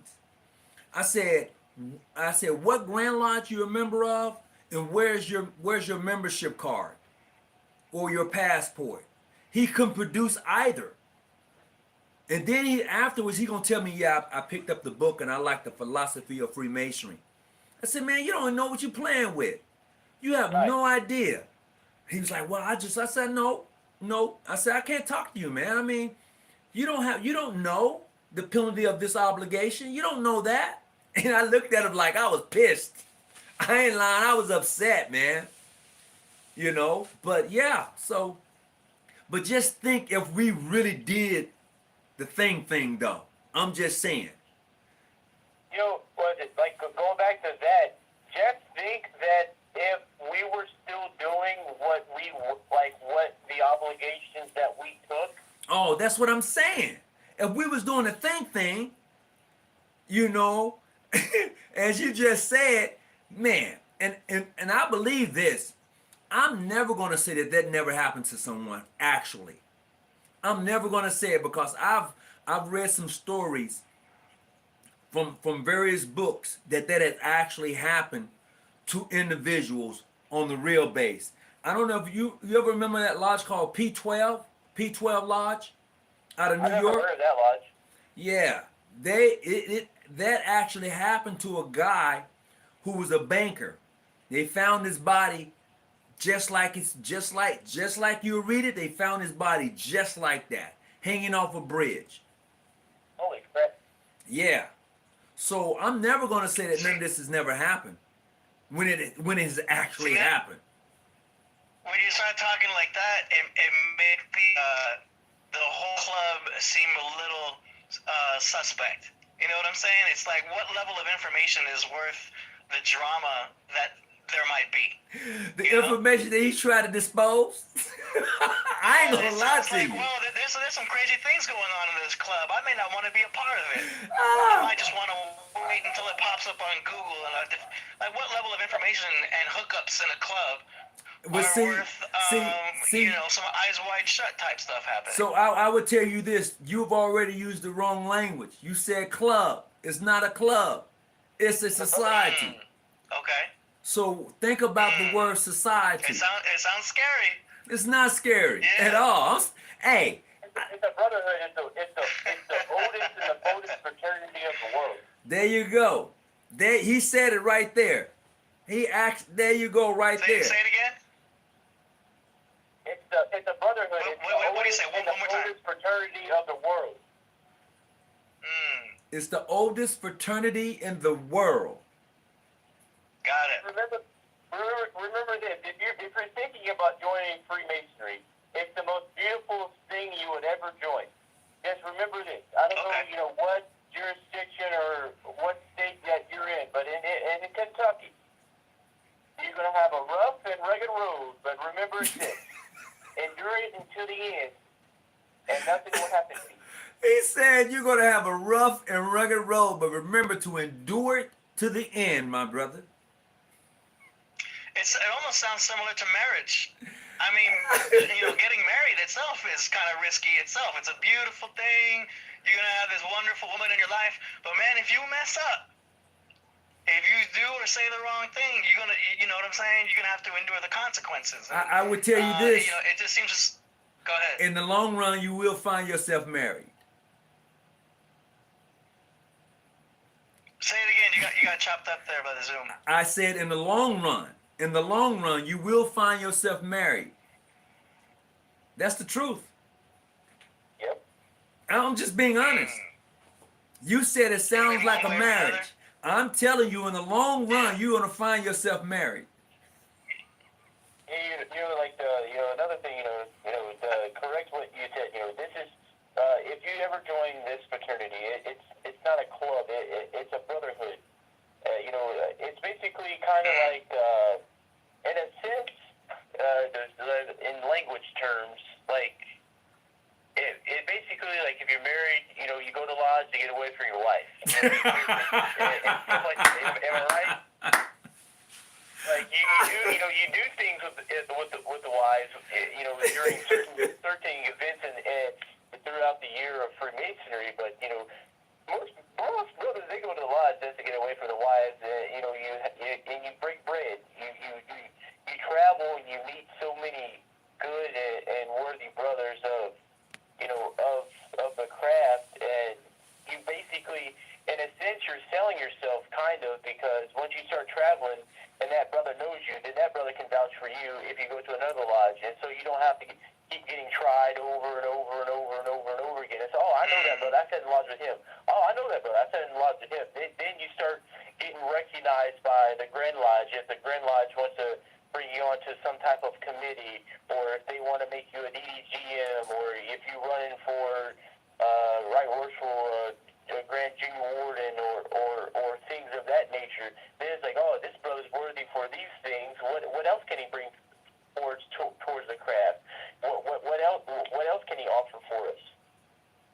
Yeah. I'm familiar with rituals being something that is meant to trigger subliminal power, and like the power of mantra, the power of affirmations, to where you program your subconscious to be strong or to manifest things. I'm wondering, to what extent are rituals also being used to summon something otherworldly, so to speak? Well, you know what? You don't. summon anything demonic. You don't need Masonic rituals to summon anything. I mean, you don't have to be a Mason to do that. But I would tell you that in some instance, if you choose to do that on your own, you can do that. I mean, let's just be honest with it. I mean, people have been summoning various entities for a long time, and and I don't know of any Masons that do that, unless they got some altar at their home or something. They doing some crazy stuff, Yeah. Just remember, in Freemasonry, if you ever decide... So not every Mason has an altar. I don't know if everybody. I mean, I have an altar. I just can't speak for everybody else. That's Gotcha. me. I can't speak for everyone. I have. I think everyone should have an altar. To be honest with you, but that's a whole nother Okay. show. What more questions you have for me, my brother? Since I'm new, since you're the old head of the craft, I'm the new head of the craft in a sense. Oh, what you talking about? What question do I have for you? Because that's the way I took it. I'm enjoying the chat. Well, you know what? The unique thing is with this particular conversation and the way it's flowing, I like it. I enjoy it because what happens is in this type of conversation, it lets people know that we who are Masons from various parts of the country or even around the world, our conversation is the same because we understand the pretense of what it is to be a Mason. And for those who are looking, can sometimes wonder, well, what is that topic all about? Why did he say these particular words versus saying this? Because in the language of Freemasonry, as I said earlier, involve the symbols that every Mason should be able to touch upon and understand what they mean when they go through the process. Not someone who picks up a book, but the actual person who goes through the process. And that is the uniqueness of the Society of Freemasonry, especially for those young brothers like yourself who's coming in. You're the ones who are going to change everything for the better. I really believe that because you see Masonry from a different perspective than I did when I came in. Although my thought process has changed, but right now you're it. It's funny too when I talk to brothers that's been in the craft for a long time or whatever it is. Like, how long have you been in the craft for? I said, not that long. I said, you are very knowledgeable. I do a lot of research and I study. Because what happens now versus then is that the information that you have is at your fingertips. The information that I used to have, I had to go through the Masonic encyclopedias. I had to go to order certain books in particular. And there were stores that if you was a Mason, you went inside this particular store, you had to show membership card in order to get in. Those stores don't exist anymore. And if they do, it's very few of them. I mean, legitimate Masonic stores. There was a store here in San Diego on Imperial. I used to always go to this store. It was owned by a Mason. And when you go into his store, you had to show membership that you couldn't buy nothing out of there. He wouldn't let you buy anything out of there. But now those stores are gone and you can order anything you want to order off the shelves. So those things that was once protected and held close are now out. The only thing now we have to do is keep what's in, if you know what I mean. Yep. So, and that's the uniqueness. Wow. Oh, Jack the Ripper. One brother said I should have told you about Jack the Ripper. Yeah, Jack the Ripper was somebody, and the story behind Jack the Ripper is if he was really a Mason or not. But for the individual that he killed them with the penalties. And that's the unique thing about Jack. Whether he was ever caught or not, I don't know. I've heard stories that he was later in life caught, but man, he left them brutally cut up as accordingly to the obligation. Jack the Ripper did that. He was that guy. That's funny. Did it all originate from Kemet? I'm not going to say that it all originated from Kemet. I'm going to say that it originated from the continent itself. Because when I say that, I'm speaking in regards to symbolism. And as I said earlier, on more than one occasion, symbolism is the first language. So you can hide anything you want to hide in symbolism. Say what? Yep, symbolism and allegories. Yeah, the first language. And you can hide things in them. Okay, like this for instance, I ask people all the time, did you know that Christ was part of a secret society? And they be like looking at me like I'm strange. What? Yeah, Christ was part of a secret society. It was called the Essenes or the Essenes. And everybody couldn't be one. And it was for the learned man. Men only. So it makes you think. Now, when you say symbolism, are you also referring to sigil magic? To Yes. where the creator? All of that. Got you.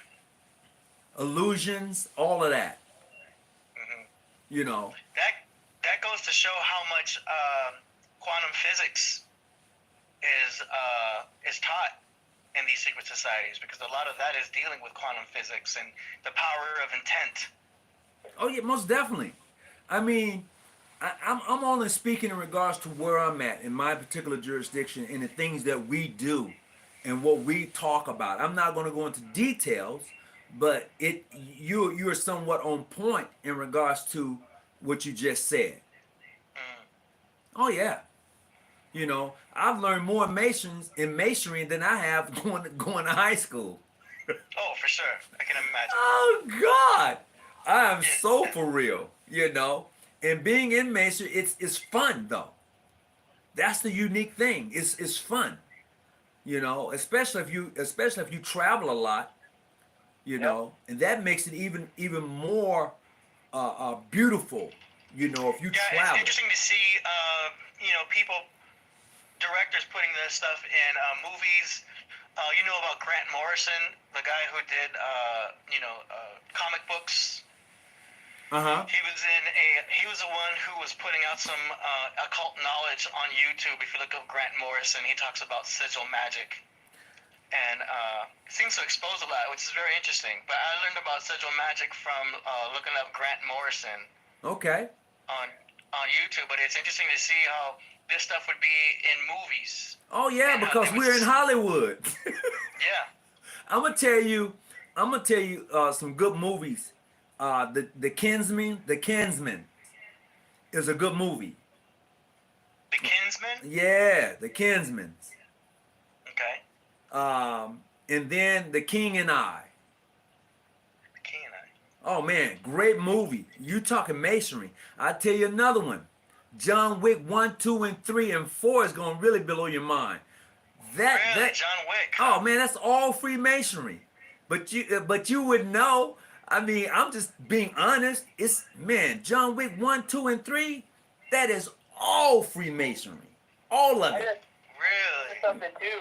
If you watch the Ten Commandments, and if you ever join the York Rite, at a certain degree they play a certain song, and at the beginning of the Ten Commandments they play that song. So I don't know if a Freemason made the Ten Commandments or not, but when I rewatched that movie and stuff, I was like, what the hell? It gives you a different perspective, doesn't it? Yeah, because like I said, I was like, I know that song because they played that song in a certain degree. Yeah. They play that song in a certain degree in the York Rite Mm-hmm. and stuff, and they played that song at the beginning of that movie. Yep.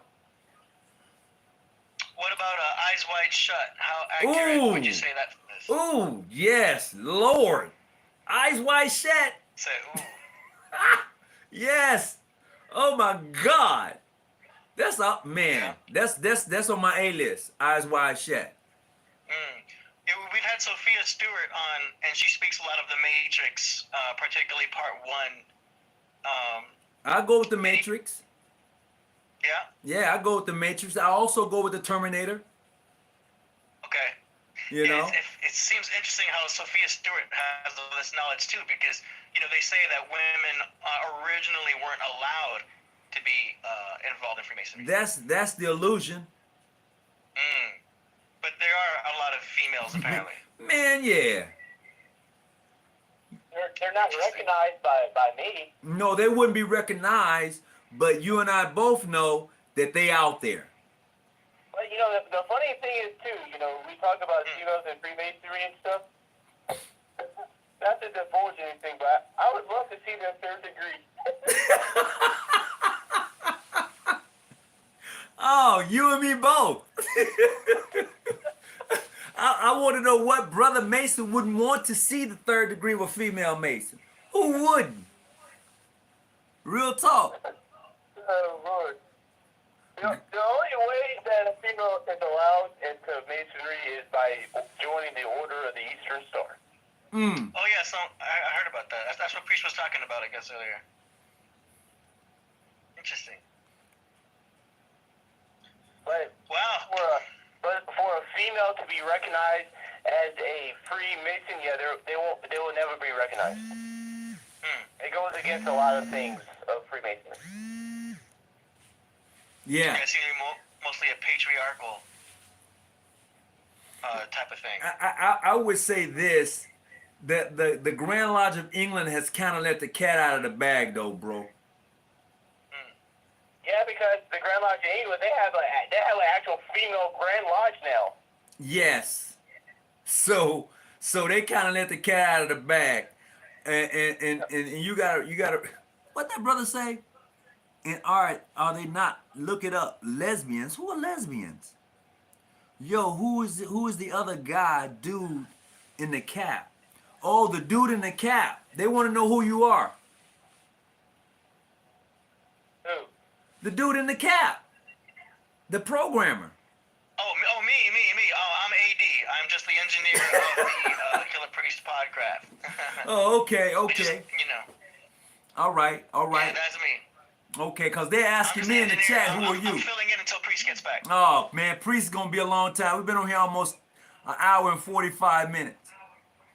Yeah, he said he had a family emergency. I'm not sure if he's coming back. He said he might, but he just said right here, I had a family emergency. Tell him I said he's great and a deep elder. Okay, so wait a minute. He said no. I'm going to go back. I must have misunderstood it because he says, dude caps. Dude is a cap. Somebody, well, I guess that means dude is a Oh. lie. I don't know. Exactly. Okay. Yeah. Nowadays, and with this, not millennial talk, but Generation Z, they have their own new words they've mentioned. Yeah, So they like say apparently cat cat makes you like means lying or something. Cap. yeah. Like, So I don't know who they're referring to. I know. don't either. I mean, what is lie. enlighten me on the new language? We're talking about the like bees, I'm wearing a cap. capping means or like they're you're talking, lying or playing or something like that. But yeah. Oh, okay, Strange okay, new words. okay. So cap. Okay, so they posting over here. That dude you are talking to is a cap. He claimed he's from the Grand Lodge of Kentucky, but asking bogus questions. Traveling man, what are you talking about? Questions. The Traveling man is saying that you're not from the Grand Lodge of Kentucky. I am from the Grand Lodge of Kentucky. My most worshipful Grand Master is Darren Wilson. Okay, Traveling man, his most wishful Grand Master is Daryl. What's his last name? Darren Wilson. Darren Wilson. There you go. Man, that's a new one for me. He's capping. Oh, lying, huh? Ooh. Yeah. I'm gonna keep it plain English. Shit, all this new dialect, man, be killing me. Yeah, and instead of saying for real, they say dead ass. Oh, dead ass. Yeah. So if it's too Gucci to be trill, it's probably cat dead ass. That's how they speak nowadays. He could have looked up the Grand Master from Kentucky. That's not hard to do. Man, he said you. I can tell the past Grandmaster, my coach, that's past Grandmaster Timothy Sanders. The right worshipful junior warden is Luke Martin. The right worshipful senior warden is Mitchell May. The right worshipful district deputy grandmaster of the state of Kentucky is Dick Short. I can go on. Okay, so I'm gonna correct Traveling Man because he want to know probably why you talking to me, because he's supposed to be a mainstream mason. I think out of Washington State. So he's probably wondering why you're talking to me. Just having a general conversation. Oh my God! I'm just saying I'm not for sure, but that's what I'm getting. I could be wrong, or I could be what they call cap. I don't know. I gotta find out how to use that in some way. Yeah, I'm still trying to figure it out myself, but it's all over the new music nowadays. Nope, not why he's talking to you, but he asks a lot of anti-Masonic questions. Oh, well, Traveling man, this is, you know what, this is a general conversation, man. This, come on, Traveling man. Come on. What does he mean by me asking anti-Masonic questions? What anti-Masonic questions have I asked? I have no idea. Traveling man, I appreciate that.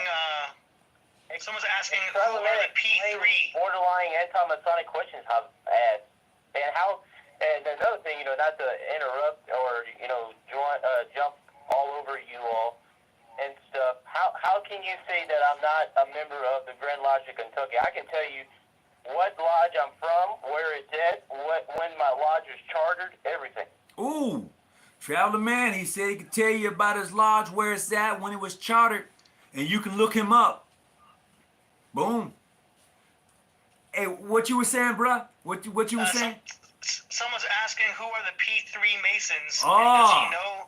Oh, does he know yeah. how are the Gnostic Illuminati? The P3 Masons were nothing to play with. They were. Right back. Go ahead. P3 Masons were nothing to play with. They was the real deal. And what they did is that they actually did a guy in and left him according to the penalties of his obligation. That's who the P3 were. Now I don't know if they're still around or not, but that was a lodge you didn't play with. Period. And they only allow certain people to join their Masonic lodge. The charter date are on the side of the building. This man ain't fooling nobody. Boy, he really on you hard, dude. Okay, well, let's see. If in a hindsight trying to try me, my name is William Smith. I'm from Morrison Lodge number 76 out of Elizabethtown, Kentucky. My charter was chartered in 1826. The most worshipful Grand Master of Kentucky is Darren Wilson. My worshipful master, his name is Bob Hendricks. Okay. Traveling man, I think he just put it. I think you just posted. Didn't you just post that in the chat?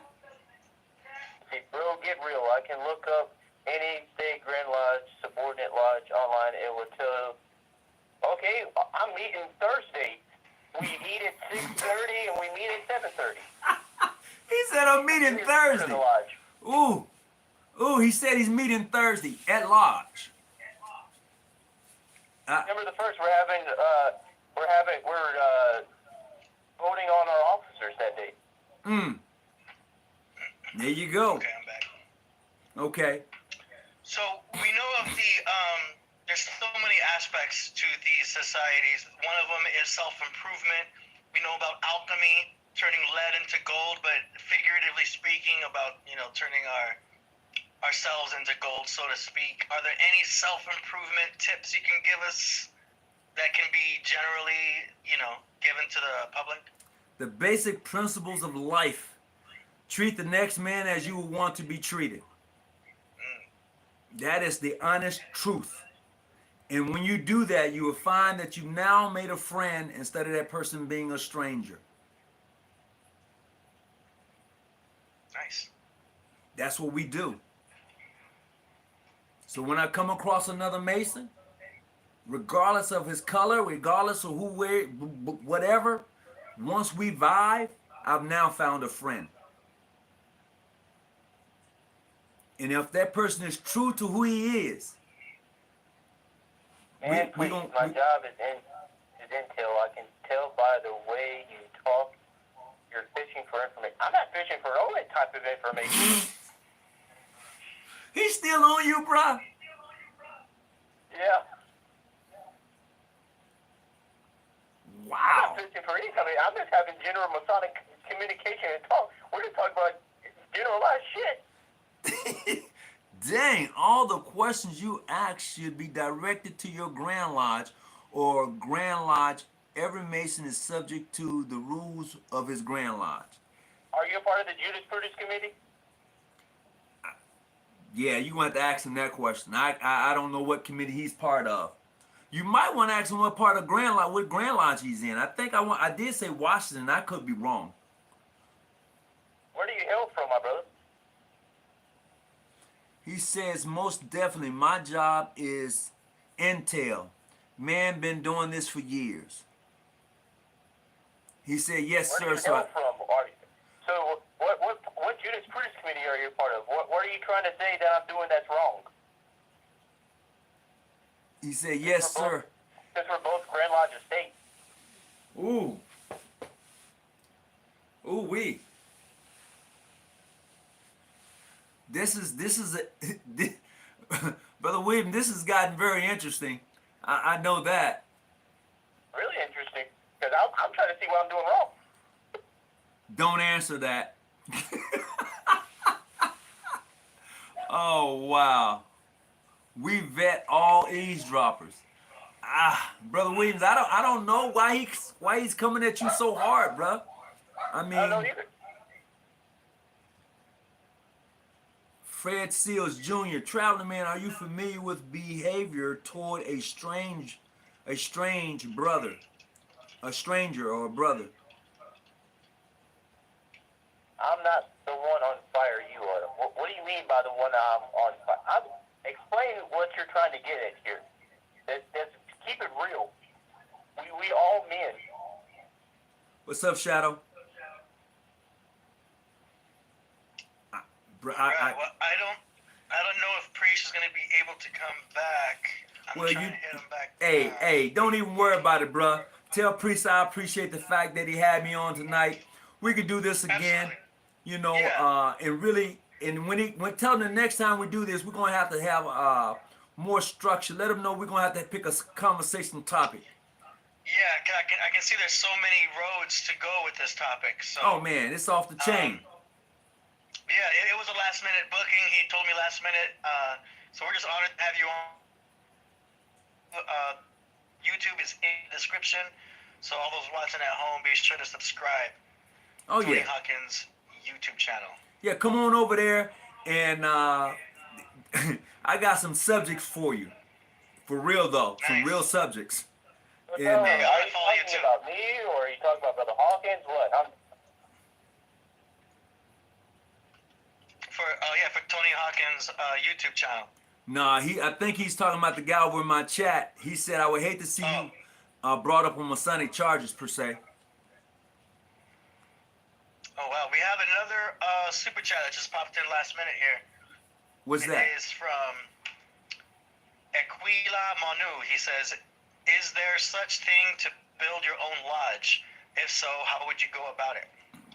To build your own lodge. Yeah, you can build your own lodge. You can actually do that. I mean, you know, you got to contact the Grand Lodge or whomever you want to be attached to, and they can give you further instructions. I won't do that here, but you can do that. You got to find like-minded people.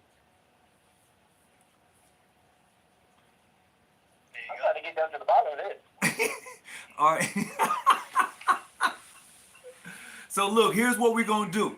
I'm gonna stay live on my channel for a little while longer. If you gotta go, bro, I appreciate you having me on, and Yeah. have me back though with a subject matter though. We gotta be a little bit more structured. We all over the page tonight. Yeah, I like it when Priest is here too because he adds so much, more flow to the conversation and everything. Yeah. We definitely appreciate all the knowledge you've given us thus far. It's been great. Oh yeah, it's been fun. It's been fun. But yeah, if you really want to check some things out, go over to my page and check out some of the conversation topics we be talking about. And then if you like something, we can elaborate on it a little bit more, like darkness. I like that one. Nice.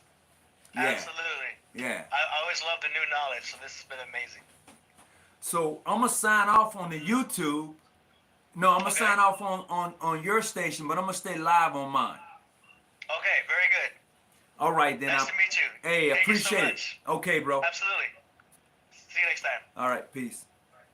Peace. So I'm still on, Brother Williams. Talk to me. This is really interesting, Brother Hawkins. Yeah, it is. I'm just trying to find out where it's going, though. Are you still there? Yeah. I'm just... Will tensions end between the different branches of masonry? Yes, tensions will end between the different branches of masonry. Let me tell you why tensions are going to end. I may not see it in my lifetime, but the reason the tensions are going to end is because of brothers like Williams that's on the phone right now from the Grand Lodge of Kentucky. The reason tensions are going to end is because of those young Masons who are now coming in. They're actually going to fulfill the promise of Freemasonry. Now you're probably asking me, what is the promise of Freemasonry? That you can travel into all foreign countries and receive master wages. Well, what does that mean? That means that the barriers that we have now, be it black or white, be it well you're not recognized, all of that's going to go away because there's going to come a time. Trust me, there's going to come a time, and then you can call it the reset, you can call it whatever you want to call it.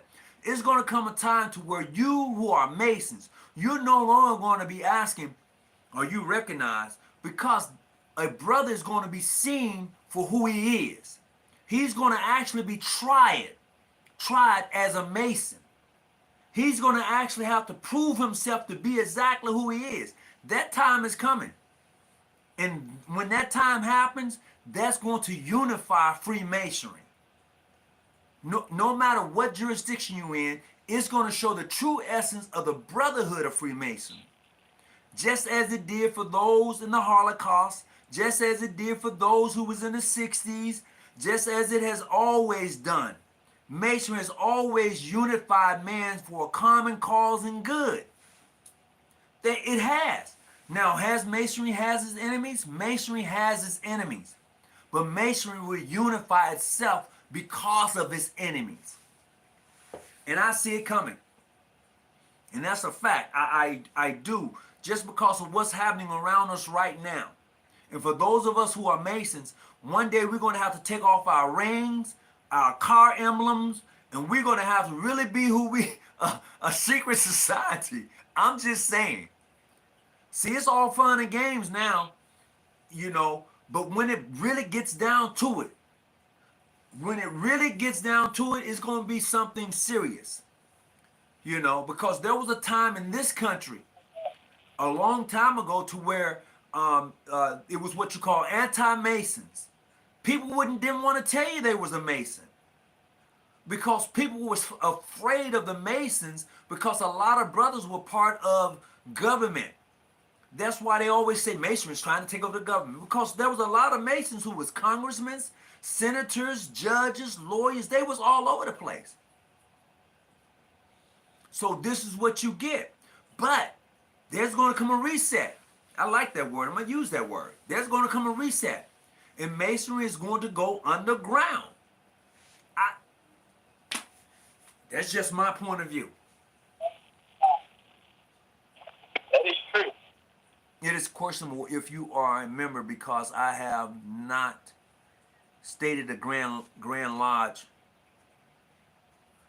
Mason asks such a question on public It's questionable if you are a member, because I'm not state Grand Lodge Masons ask such questions on public forums. What do you mean? I was raised Morrison Lodge, number 76, Grand Lodge of Kentucky. The District 9 degree team raised me to the sublime degree of a Master Mason. This guy is still on me. I'm going to say this to the question that I see from DJ. DJ says, great response, because there's a lot of men interested like myself, but there's so much to take in as far as recognition. He said recognition. I tell you what. See, the uniqueness behind that is what you see now is myself and Brother Williams, who's from the Grand Lodge of Kentucky.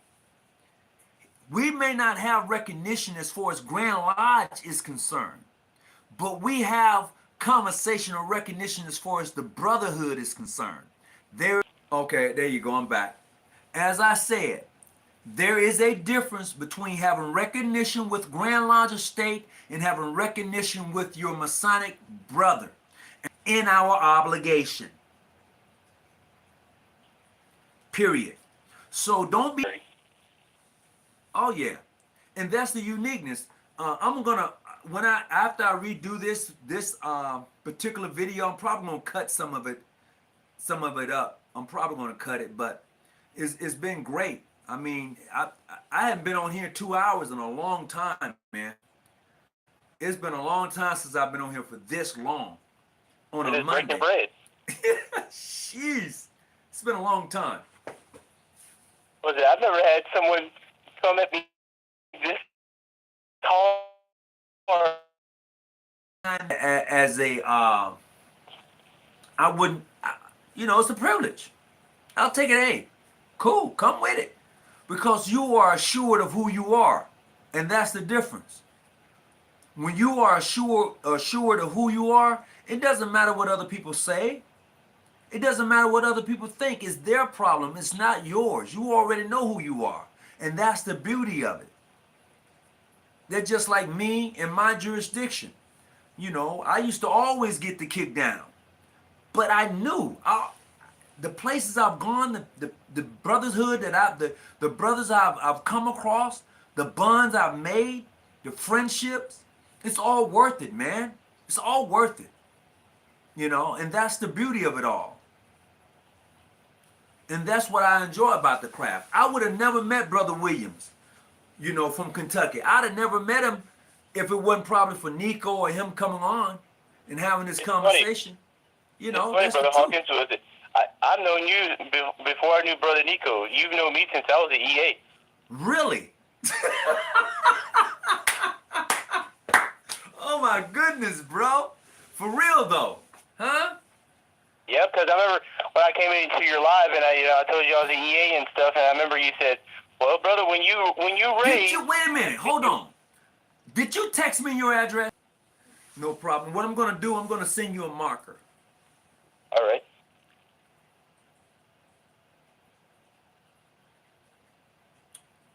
I'm going Yeah. to. It's funny. I talk to brothers like on TikTok, like Nico and different stuff. I go on his live and other brothers' lives, and I could talk to them for hours. Man, I haven't. It's been a long time since I've been on here for 2 hours and 4 minutes. I'm usually out of here in 30. I usually do them. I usually do my live like I'm at work in scrubs. But tonight, since I was invited to be on Killah Priest podcast, I decided to go live. Khalid What do you is. do for work? I work in the healthcare field. I'm a tech. What I do is I deal with obese patients. I help with I do dressing changes. You know, I help them get out of bed, man, and get them exercise. I'm the guy that sees them before PT and after PT. Okay, so in a sense, you're in the PT field, kind of. Yeah, you could say that. Okay. Yeah, my sister, she's in the medical field. She's a part of the non D9, but she's a sorority. Okay. Yeah. Tone talk. Like the lineage of Freemasonry with me goes back generations. Because on my mom's side, I'm like a 64th generation Freemason. They're all PHA, and then my dad, he was raised PHA, but he lives in Missouri now, and he's trying to join the Grand Lodge of Missouri. My granddad, he's a 32nd degree Scottish Rite Freemason of the Grand Lodge of Missouri. Then I'm Grand Lodge of Kentucky, free and accepted. I'm gonna change the subject because I don't know if I'm gonna keep this particular video, only because we was all over the place tonight. So if you catch this live tonight, I don't think I'm gonna keep it up because we're just all over the place and I'd rather have something structured, and tonight just wasn't that night. You know what I mean? It's funny, I have lodge this Thursday, and I was supposed to be in the JD, but I got screwed out of the JD position because technically, in the lodge's eyes or whatever, I was supposed to, junior steward acting senior steward, but I was supposed to go into the JD slot, but they're putting someone else in the JD slot and stuff, so I'll be the senior steward this coming up year. Okay, well, congratulations. So your next step from the senior steward would be the junior deacon. Yep. So that's good, man. I mean, keep doing your thing, keep learning the works, and you're gonna be one of them brothers that change a lot of things. Trust me. I'm trying. No, take your time, and by your time. I don't know how old you are, but you're gonna be that one. I'm just saying. And I've met quite a few brothers of age. In their 20s and 30s, and some things they like about Freemasons, some things they don't, and they tell me all the time, I'm going to change this. And I said, when you get in office, you make the change that you want to see for the betterment of the organization as a whole. You know, you may not be elected back the next year, depends on how your election go, but while you're there, make those changes. Right. You know, and show other brothers what masonry is truly all about. I mean, truly all about. You know, that's what you should do. That's what I encourage all brothers to do. You know. I'm spreading my light right now. I work 2 jobs and I'm going to school to be a barber and stuff. So I work security, I work corrections, and I'm going to school to be a barber. So I'm spreading my light all over. So like at my barber station, that's all I have displayed at my barber station when I set up is all my light. It's funny you say that because I know another brother when I was in Atlanta and I went into his barbershop and he was like, "You that dude from YouTube." And this brother really gave me a nice cut, man. So hey, you get that. I may find myself in Kentucky one day. Yep. You know, singing that song about Kentucky whiskey. You know? Bourbon. Kentucky bourbon. Wait. What? Yeah, Tennessee has the whiskey. So the biggest distillery in Kentucky is Jim Beam, and that's bourbon. Oh, You got okay. you got Heaven Hill too, and then when you talk about whiskey, it's the Tennessee whiskey and stuff. Okay. All right. All right. Well, I've been corrected. Well, hey, I'm gonna do one or the other, but I'm gonna have to do the bourbon if I come to you then, right? Yeah, Okay. And Jim I'm Beam, not right? really a bourbon drinker. I drink vodka. Oh my Lord. Well, we're gonna have to have a taste. Sounds good. We're gonna have to have a taste. No, that's real talk. We're gonna have to make sure we do that. Let me see what else I got in here for the Q&A. Love the cement. What's the That guy's topic? still on me, Brother Hawkins. Man, look. For those who are just turning on tonight, I want to say thank you. But we've been all over the place tonight. I mean, our topic conversation has really been all over the map. I'm back in my old room, so I'm really kicking back. And I don't think I'm going to keep this one up, to totally be honest. It's like because I was on another program. But yeah, I think I'm going to have to start really coming back here and doing my thing. So, with Minister Farrakhan and stuff, did he take over the Nation of Islam when Malcolm X deceased, or did he take over the Nation of Islam when Elijah Muhammad passed away? It was when Elijah Muhammad passed away. Okay, so when Malcolm X, whenever he was pretty much taking over for Elijah and stuff, was Louis Farrakhan, was he under Malcolm X, or was he like his right hand man, or how did that work? Okay, so Malcolm and the Honorable Louis Farrakhan, they was both called ministers. Malcolm was a minister, and so was Brother Farrakhan, of their own particular mosque. Okay, Right. and neither one of them were leaders of the nation.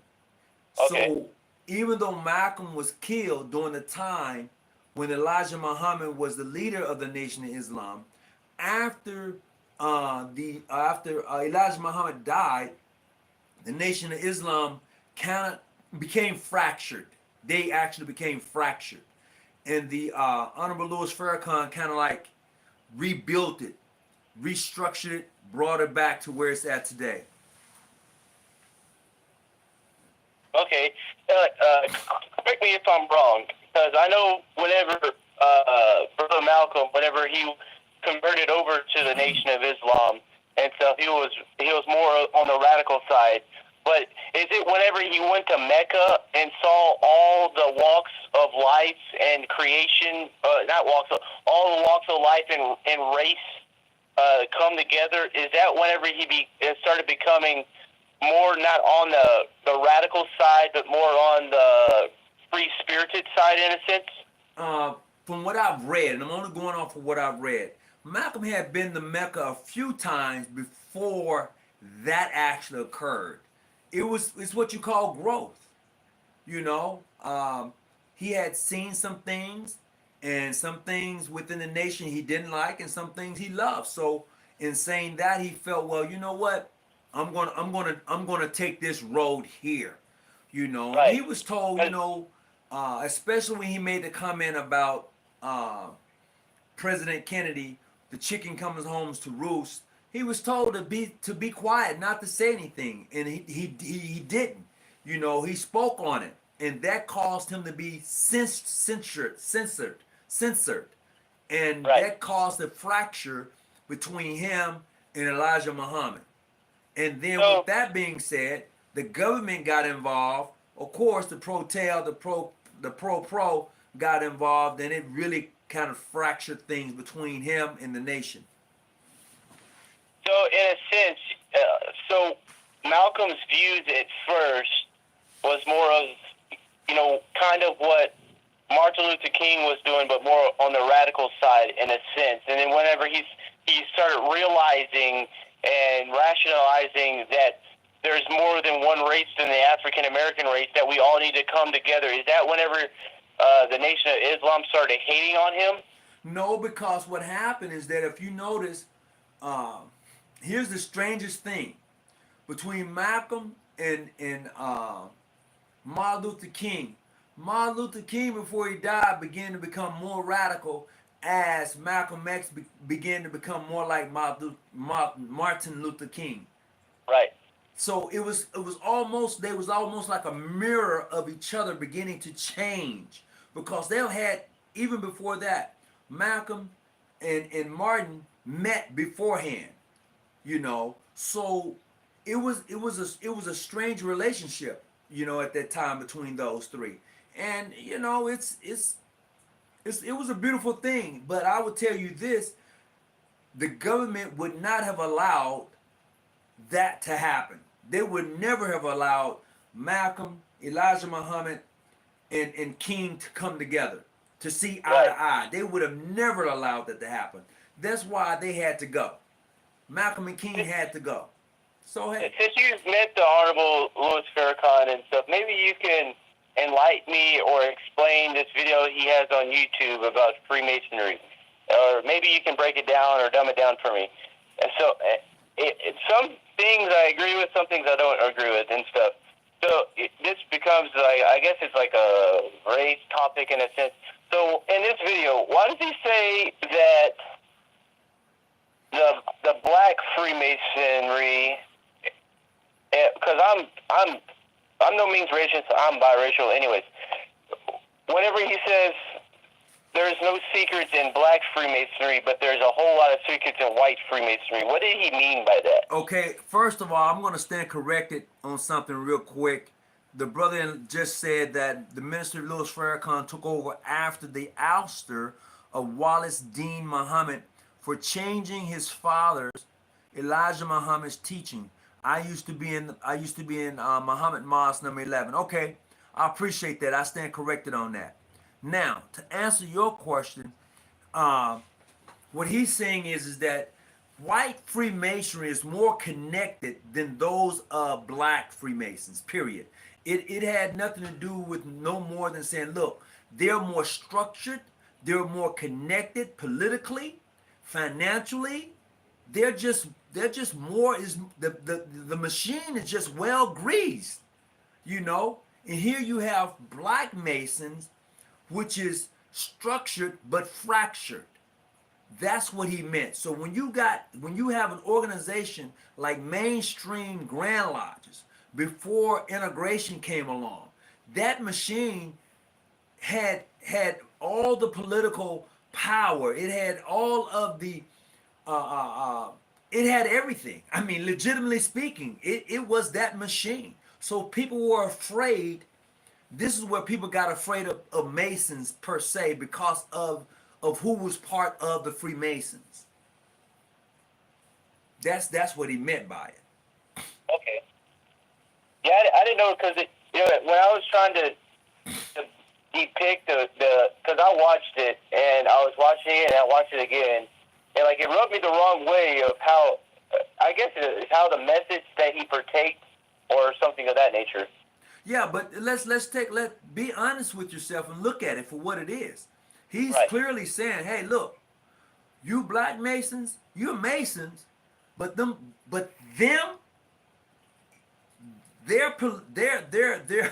their structure, the way they move, no, you can't touch that with a 10-foot pole. Let's just be honest about it. Because most of your congressmen, most of your senators, your judges, your police officers, they belong to mainstream Grand Lodge. A lot of them. A judge I know from a jail I used to work in Kentucky, he's a circuit court judge and he's a Freemason. The sheriff of the town I used to work in, he's a Freemason. See, but that's what I'm saying. So yeah. So that is what he was saying. It may have rubbed you the wrong way, but that's what he was saying. And yeah, there are some black political leaders and individuals who are Masons and some black yada yada. But when you're talking about actual power, actual things that can act, it's a whole nother ball game, bro. Let's just be honest. And like the thing is with Freemasonry and stuff, like, I'm biracial, I mess with black, white, Cherokee, and Blackfoot. Anyways, that's beside the point. The thing with Freemasonry is as a whole, it's 2022. I understand that racism still exists and things of what our culture went through back in the day. But also on the flip side is too, you know, with Freemasonry in a whole, we're supposed to call each other brother and stuff like that. But you know, you're going to be the one that racial changes. divide type stuff in Freemasonry, it needs to stop. But see, you're going to be the one that changes. Yep. You and other brothers that's coming along like you, like Nico, you brothers, I may not see it, but you guys are going to be the one that change it. Period. You got what? I got 32 years in this thing. Well, no, actually 30, going on 36 years. I got a few more years left. But you, what, 2 years, 1 year in, how many years you in? Well, you're talking about initiation or that's raising wise? Initiation to the raising. I was initiated in 2019. I was raised in 2022. Okay, so you got 3 years in. Okay, 19, 20, 21. Okay, you got 4 years, something like that. Now, look at the next 30 years. Look at the next 30 years. If you stay into Freemasonry, one day you may end up being Grand Master. And then you can say, I'm Grand Master State, and here's some things I like to change while I'm in office. I got 1 year in, and here's what I'm going to do. Boom. But also, too, Lord willing, I make it to that level. But also, too, you could have the brothers that you could backlash against me. It's like, no, this ain't gonna go this way. No, it's not going this way. Here's the thing. We're gonna have to bring it before the Judas Priest committee to see if they want to do it or not. Here's the thing. When you are Grand Master State, you can put the edicts out. Nothing to seize the edicts of a Grand Master until he's out of office. See, the Grand Master has a lot of power. Right. Over his state, over his jurisdiction. The Grand Master can say, you know what, we no longer recognize the state of California. And the members can say, what? No. He says, as long as I'm Grand Master, we will not. Here's the edicts. And it's done. Now, when it comes time for elections, and you would push him out of office, that edict is dead. Right. Now the new Grand Master comes in. And he says, I'm going to continue that edicts, and y'all going to be pissed. Or he can say, look, forget about the edicts. It's null and void. I'm Grand Master now. So the Grand Master has a lot of authority, So 30 years from now, yeah, you can be Grand Master in 30 years from now, bro. I'll be an old man, and you'll be calling me up, but But it can happen. It can happen. You're probably like, who are you? Do you remember a young cat, came alive in 2022 from Grand Logic? Oh, that's you, my brother? Oh, for sure. But hey, don't forget to text me. I'm going to make sure I send you the token.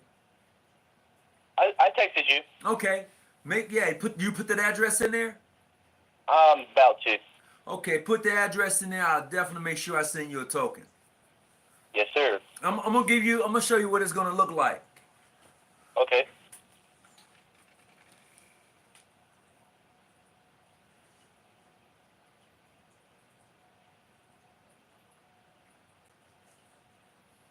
Yeah, I've loved the journey thus far of my Masonic journey. I have a lot to learn and a lot more to come. And the funny thing is with me, since I'm a Yorkite and I'm in the church in Yorkite too, I'm gonna be sitting in the east in the Yorkite before I'm sitting in the east in the Blue Lodge. Wow, really? Yeah, so like in the chapter, I have some years because I'm the master of the Thirdville, but I'm the principal conductor of the work in the council, and so next year I'll be the Right Illustrious Deputy Grandmaster, and then the year after that I'll be the Illustrious Master of Council. Because a buddy of mine, he's a member of my lodge. He's in the Grand line, so he's the Right Illustrious deputy grandmaster. So next year he'll be the most illustrious grandmaster of the state of Kentucky. Wow. Okay. That's bro. All right, you moving right along then. And then some of the brothers that are in the KYCH, and they're in the that's another organization that they're in. It's a members only organization. Yeah. I forget what it is. But they said if I keep doing what I'm doing, I might be asked to join that. Well, you know what? There's so many off branches of Freemasonry and so many other I'm gonna say utilities to it, and that's a beautiful thing. That's yes, a sir. beautiful thing. There's lots of different things. There's so many different, in York Rite alone, or even in Scottish Rite alone, you can join Scottish Rite or York Rite, but there's so many appended bodies off of Scottish Rite, off of York Rite, and stuff like that you can join. That's members only. It's one thing in the York Rites, they have the KBB, it's like the Knights, Blood, and Brothers or something like that. Oh, I was just reading something a brother put in the post. But go ahead. Yes, in regards to those organizations, members only. Yeah, there's so many different things in Freemasonry, and so many different, even when you become, even when you get in the Grand Line, there's so many off things that you can join in the Grand Line. But it's all a money thing, though. Yeah, we'll invite you to this, but you don't pay for it. Yeah, it's funny you say that, because I know of some lodges, as you say, members only. Their standards is different from the standards of the Grand Lodge in order to become a member of their lodge, to be part of the Grand Lodge. I'm being honest, it's all about the money. They want to know, your pockets. And then they based on your pockets and based on who you are, you can become a member of this particular lodge. I found that to be kind of interesting. Well, not the lodge. It's like a separate type entity of what appended body that you're a part of, because there's the KYCH, that's the equivalent to on the York Rite side there's a KYCH, so that's the equivalent to I don't know what's called on the Scottish Rite side. Basically, that's a 33rd degree in a sense on the York Rite side. Is if once you get into KYCH. Is that that's the red hat, ain't it? Once you're a Knights Templar, Isn't that a red hat? Join, huh? Isn't that a red hat? What? The KYC. KYCH? I don't know if in Kentucky we don't wear any hats. So I don't know. It's because I know on the Scottish Rite, once you get your 33rd, you become white, don't you? Well, that's honorary. Yeah. So you have. So KYCH, that's honorary too. Okay. Because I think here in California, those are a red crown. Yeah. I think they're red crowns, and then you have others. In some jurisdictions, the white crown 33rd is an honorary 33rd, and then the purple crown means that you have a right to vote on the Grand Inspector General, in some jurisdictions. So there's a difference in the coloring and what you can do and what you can't do. One of my brothers, he just received his Order of the Purple Cross this year, and I think they went to Kansas City, and I forget the actual title of this. He's over a brother of mine. His name's Billy Riggs, whatever. No, not Billy Riggs. I forget his name. No, William something Riggs.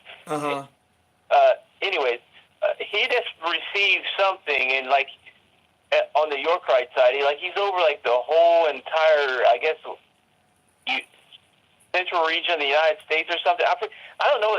I forget the exact title, but he received it whenever one of my brothers, he's the Grand High Priest of the Grand Chapter of Kentucky, and stuff. I forget the exact title of what it is or whatever, but he received it whenever my brother he received his order, the Purple Cross. Oh, okay, okay. The brother was asking what type of jewelry was that around my neck, so I'm just showing it.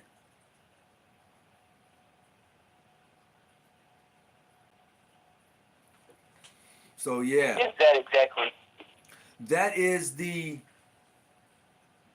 That's is the not explained, sublime. isn't it? That is the jewel of a Knights of Templars. Okay, it's the. Oh, okay, that's a nice Templar jewel. Okay. Then on the other side is that of the Royal Secrets of the 32nd. Okay. Yeah, It's funny. It's funny, like how the triangle goes, because on your right side, the order of the temple is equivalent to the 32nd degree on the Scottish right side. correct. So in a sense, well, it took me longer, but whatever. But in a sense, I'm a 32nd degree Mason in a sense, and I'd even cross over to Scottish right. You haven't crossed the Scottish Rite yet? No, I'm waiting. I think I'm gonna say that for last, maybe, if I Okay. even decide to go that way. Mm-hmm. Right now, yeah, I'm in the York Rite, and then I'm thinking about me and my fiance, when we get married, she wants to join the Eastern Stars with me, so I want to join the Eastern Stars, learn about that. Then I want to go into the Mystic Sands. Look, I don't know. One brother put in the post a lot of KKK run the Scottish Rite side in Kentucky. I don't know. I can't vouch for that because I'm not there. So, you know. Kentucky has a lot of KKK running Scottish Rite, and the Blue Lodge. Well, my brother, I hate to say this, but you're extremely wrong.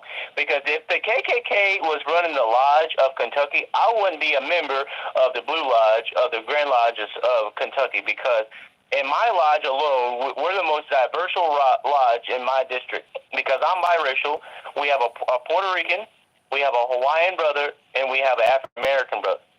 So, in a sense, I mean, I'm not saying that you're wrong, because I could be wrong or whatever, but there's no KKK people running the Scottish Rite, no KKK people running the York Rite, because if that's the case, then my brother that's Hawaiian, he wouldn't be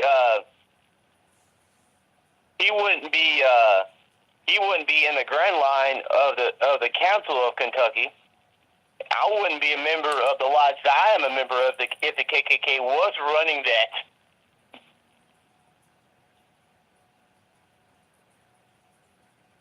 There you go. I don't know if you can see that or not. The brother said he Yeah, couldn't really I see see it. it. That's pretty cool.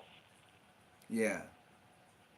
And then on the other side, wait a minute.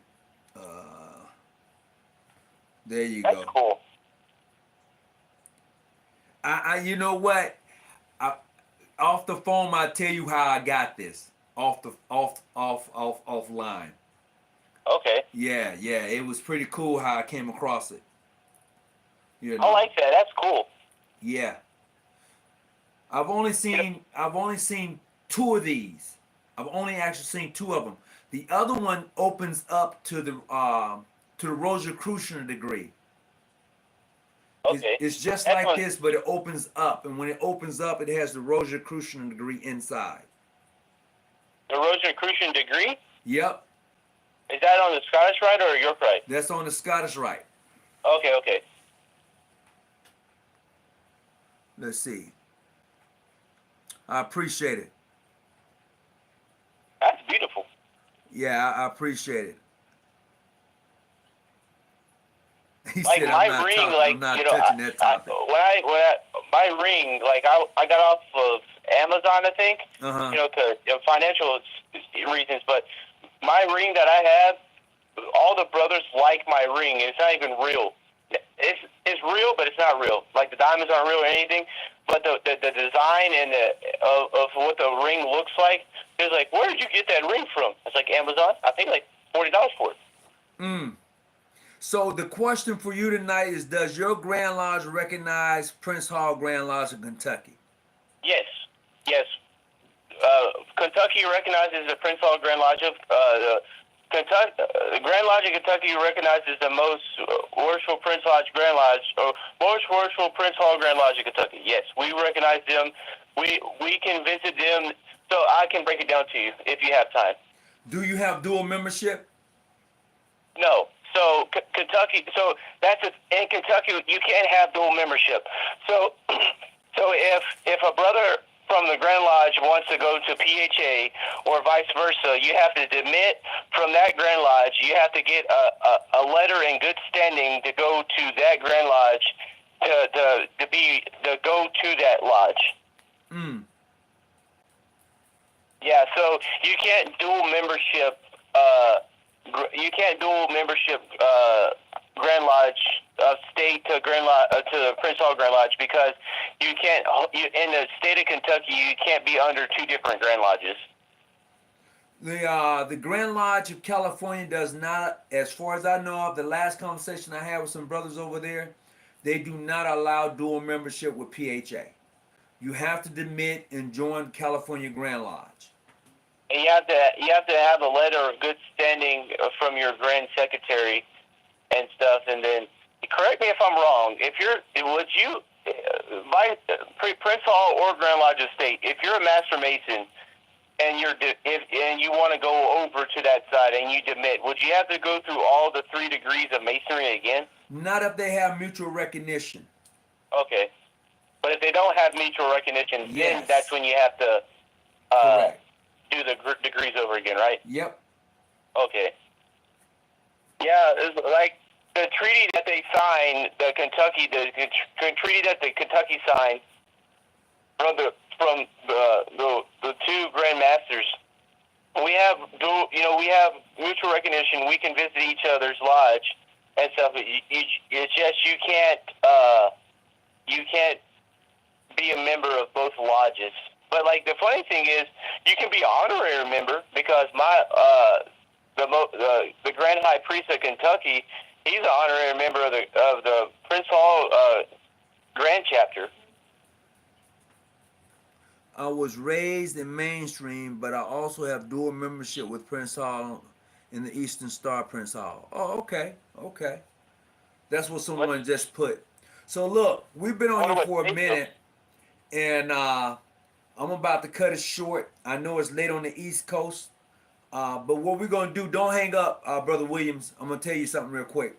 So, right. But to everybody else, I appreciate you coming on. I don't know if I'm gonna keep this one up or not, because I know in the beginning it was falling down, picking up, so I don't know. But anyway, we've been on here for a long time. So look, everybody, I appreciate you. Please share the channel. Tell someone about it, and we can always have a good conversation. All right. Peace and be well. I think oh, there you go, over here.